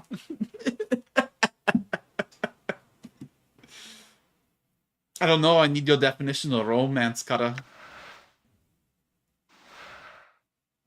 Invokes the Black Barbed Curse. Allows the copy to invoke Black Barbed Curse into their spellbook. These malevolent seeds contain a portion of the Black Barbed maze within themselves. Their power is activated when the seed is hurled to the ground in front of an opponent. When the seed strikes the ground, it sprouts into black barbed branches that tear hungrily into the victim's body. Each seed contains only one such curse. Black Barbed Shield. This is a string of black barbed seeds linked together by one of Ravel's long gray hairs. This is one of Ravel's improvised charms. When the string of seeds is sliced in the right spot, the necklace unravels around the caster. Surround the user with a black barbed shield that protects them from attacks and also damages anyone attempting to harm the caster. Ravel's Fingernail, an artifact. 2 to 7 piercing, plus 2 enchanted, 2 to 12 poison damage, plus 2 Thaco. Unusable by priests. This twisted fingernail of extruding night hag skin has got to be one of the most ugliest things you've ever seen. Its mottled green, red, and black surface is almost a foot long, and seems to be used alternately as a scratching aid, nose-picking tool, and gardening trowel. Looking at it makes you wish Ravel did chew her nails. Or at least had a file within her maze. Ooh. The Fiendish Eye of Kalimdar. Plus 2 Charisma, plus 5% to fire resistance, plus 5% to magical fire, plus 5% to gas, plus 5% to cold, 5% to magical cold, minus 1 to wisdom.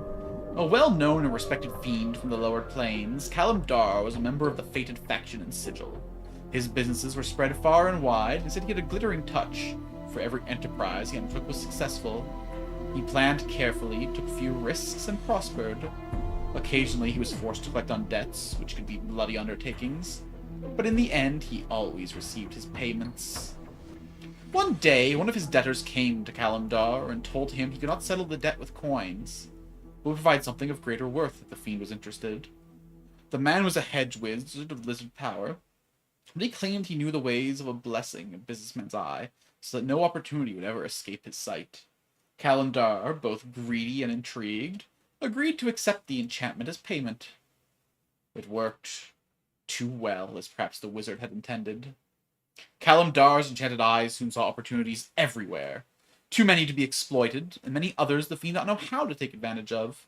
What his blessed eye saw, his hands made broken. Every opportunity he tried to take advantage of, his ineptitude mangled. His businesses fell apart, his financial empire crumbled. He soon found himself in the debt of his fellows, who had little sympathy for their former competitor. Kalimdar, unable to bear his reversal of fortunes, finally plucked the offending eyeball from his socket and placed it within a cube of glass upon his mantelpiece. Then one day, the eye simply vanished.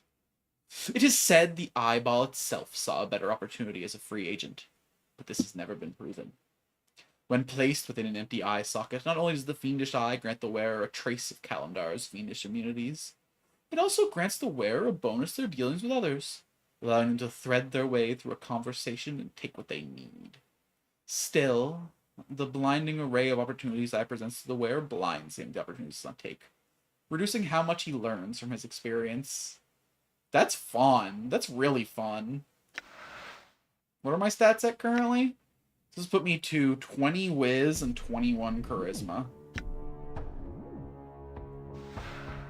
And I would lose a Thaco. Cool tech piece, I suppose. This is one of Ravel's long gray hairs. So old, it's look like a normally gray hair is turning an even whiter shade of gray. It must be a few feet long, and looks pretty tough to boot. Okay. What's Blackspear do? This spell illustrates the power of force. The wave of Christ force was in a 10-foot radius, not only damages, but imprisons as well.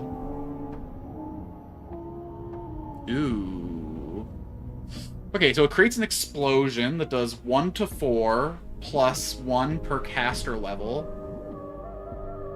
Creatures failing the saving throw are trapped in a 10-foot radius sphere of force for the duration of the spell. So for 30 seconds, for 10 seconds. Currently is 30 feet, but at level 10 plus it's 50-foot range. And it's an emanation, so it's every enemy in that. Okay, here's the thing. I want to collect every spell possible on Nameless, but I do need a 4th level spell for Dakan. This seems like it could be a pretty good 4th level spell for Dakan, no?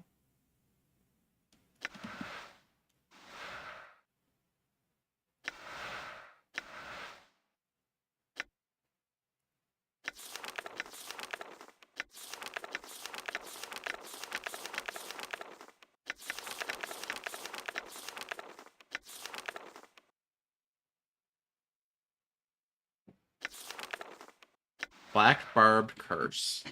When cast, the player can select any target within 30 feet. When the target selected, the spell summons a swirling mass of black barbs that grow and burrow into the target for 4 to 16 hit points of piercing physical damage.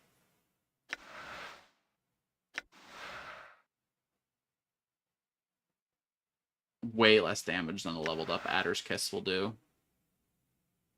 Yeah, that was not worth it for me. Currently for level 4 spells, I have Improved Strength, Force Missiles, and Remove Curse.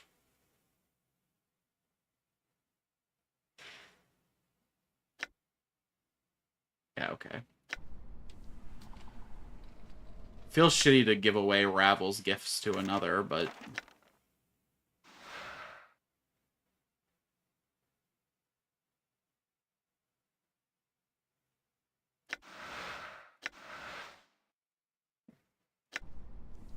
It is I. Needs something to do with these spell slots.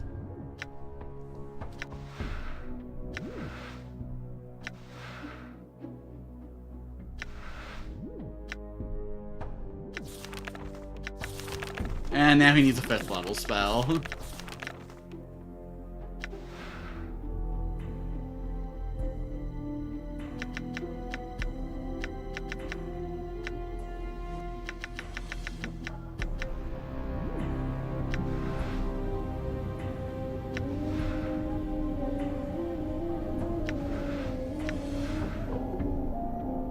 Nice! Got a max roll on Nordom, hell yeah. I'm gone. Okay, so now we have to fight our way to an edge. Are those spirits gonna be waiting to ruin our day?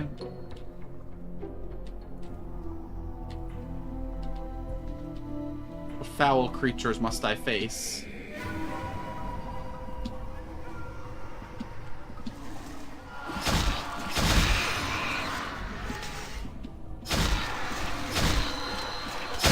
Die. Error.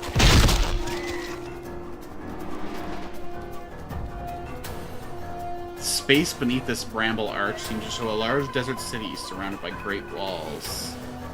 This must be the prison Ravel mentioned. Fold your arms around you like a cage and leap through the porthole.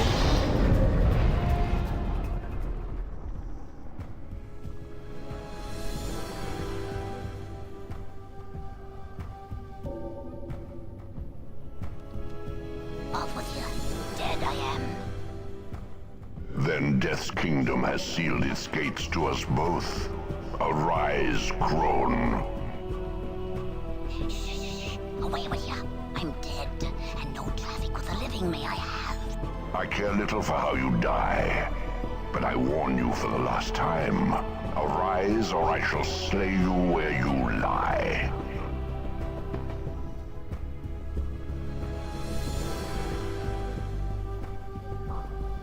I had thought that dying at his hand would fulfill the requirements the past put forth. You cannot have thought that one would have a chance. You were indulgent to let him think he was successful. Powerful this incarnation is. And kill me he could have, but for a few tricks I possess. Fortunate was I. Fortune abandoned you the moment I found you. Has your life prepared you for what is to come, hag? Shit. I am not afraid. Not of the likes of you, ragged thing. Weak Ravel may be, but a few tricks has Ravel learned over the years, and I have known you would come. Oh shit, she's ready to fight! Uh-oh. The transcendent one.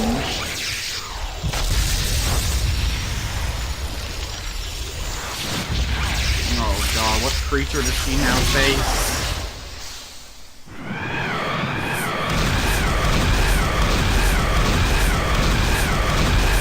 Come on, Elysium Tears isn't that strong a spell. She'll be fine.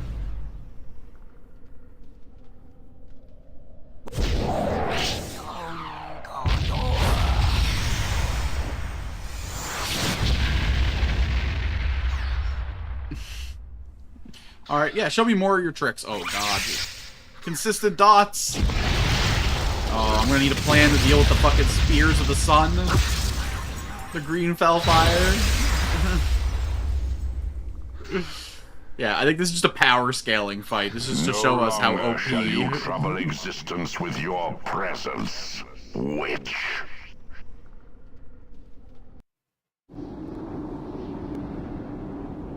Oh shit, we're in the Outlands now. So we're on the same plane as Sigil, but not quite in Sigil.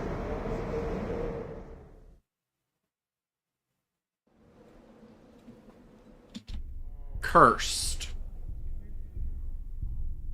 A fitting name, I suppose. A dinosaur! I'm sorry, a Tricka. I'll have to turn this Tricka around and have a nice conversation with them. On the next stream. Oh, I started today's stream way too late. I want to keep playing. This place looks so cool. But unfortunately, I'm a working lad today. I gotta be up for work in 6 hours, so this is where I gotta call it for now. We'll make ourselves a cursed save. And we'll be back on Monday to play a little more Planescape Torment. Tomorrow we're going to finish Haste. That's the goal. On Monday, more Planescape. And then on Tuesday, we start something else. Until then, thanks so much for coming out, giving this tiny little channel your time and your attention. I've been Alex Alchin, Altoon, whatever the heck you want to call me. Thanks so much for coming on out. I stream every weekday, either late morning or early afternoon Atlantic time. So if you want to see more action in the future, be sure to come on back around. Next time we'll be exploring the Cursed City. So if you're a fan of Planescape, be sure to come on back. I'm going to end the YouTube portion of the stream now and start looking into rating. So to all of you, I say, thanks for giving me your time, your attention, your likes, your comments, your subscriptions. I could only be so lucky. Whatever you have to offer, thanks for being here. I hope to see you again next time. Till then, bye. Wow, 2 likes.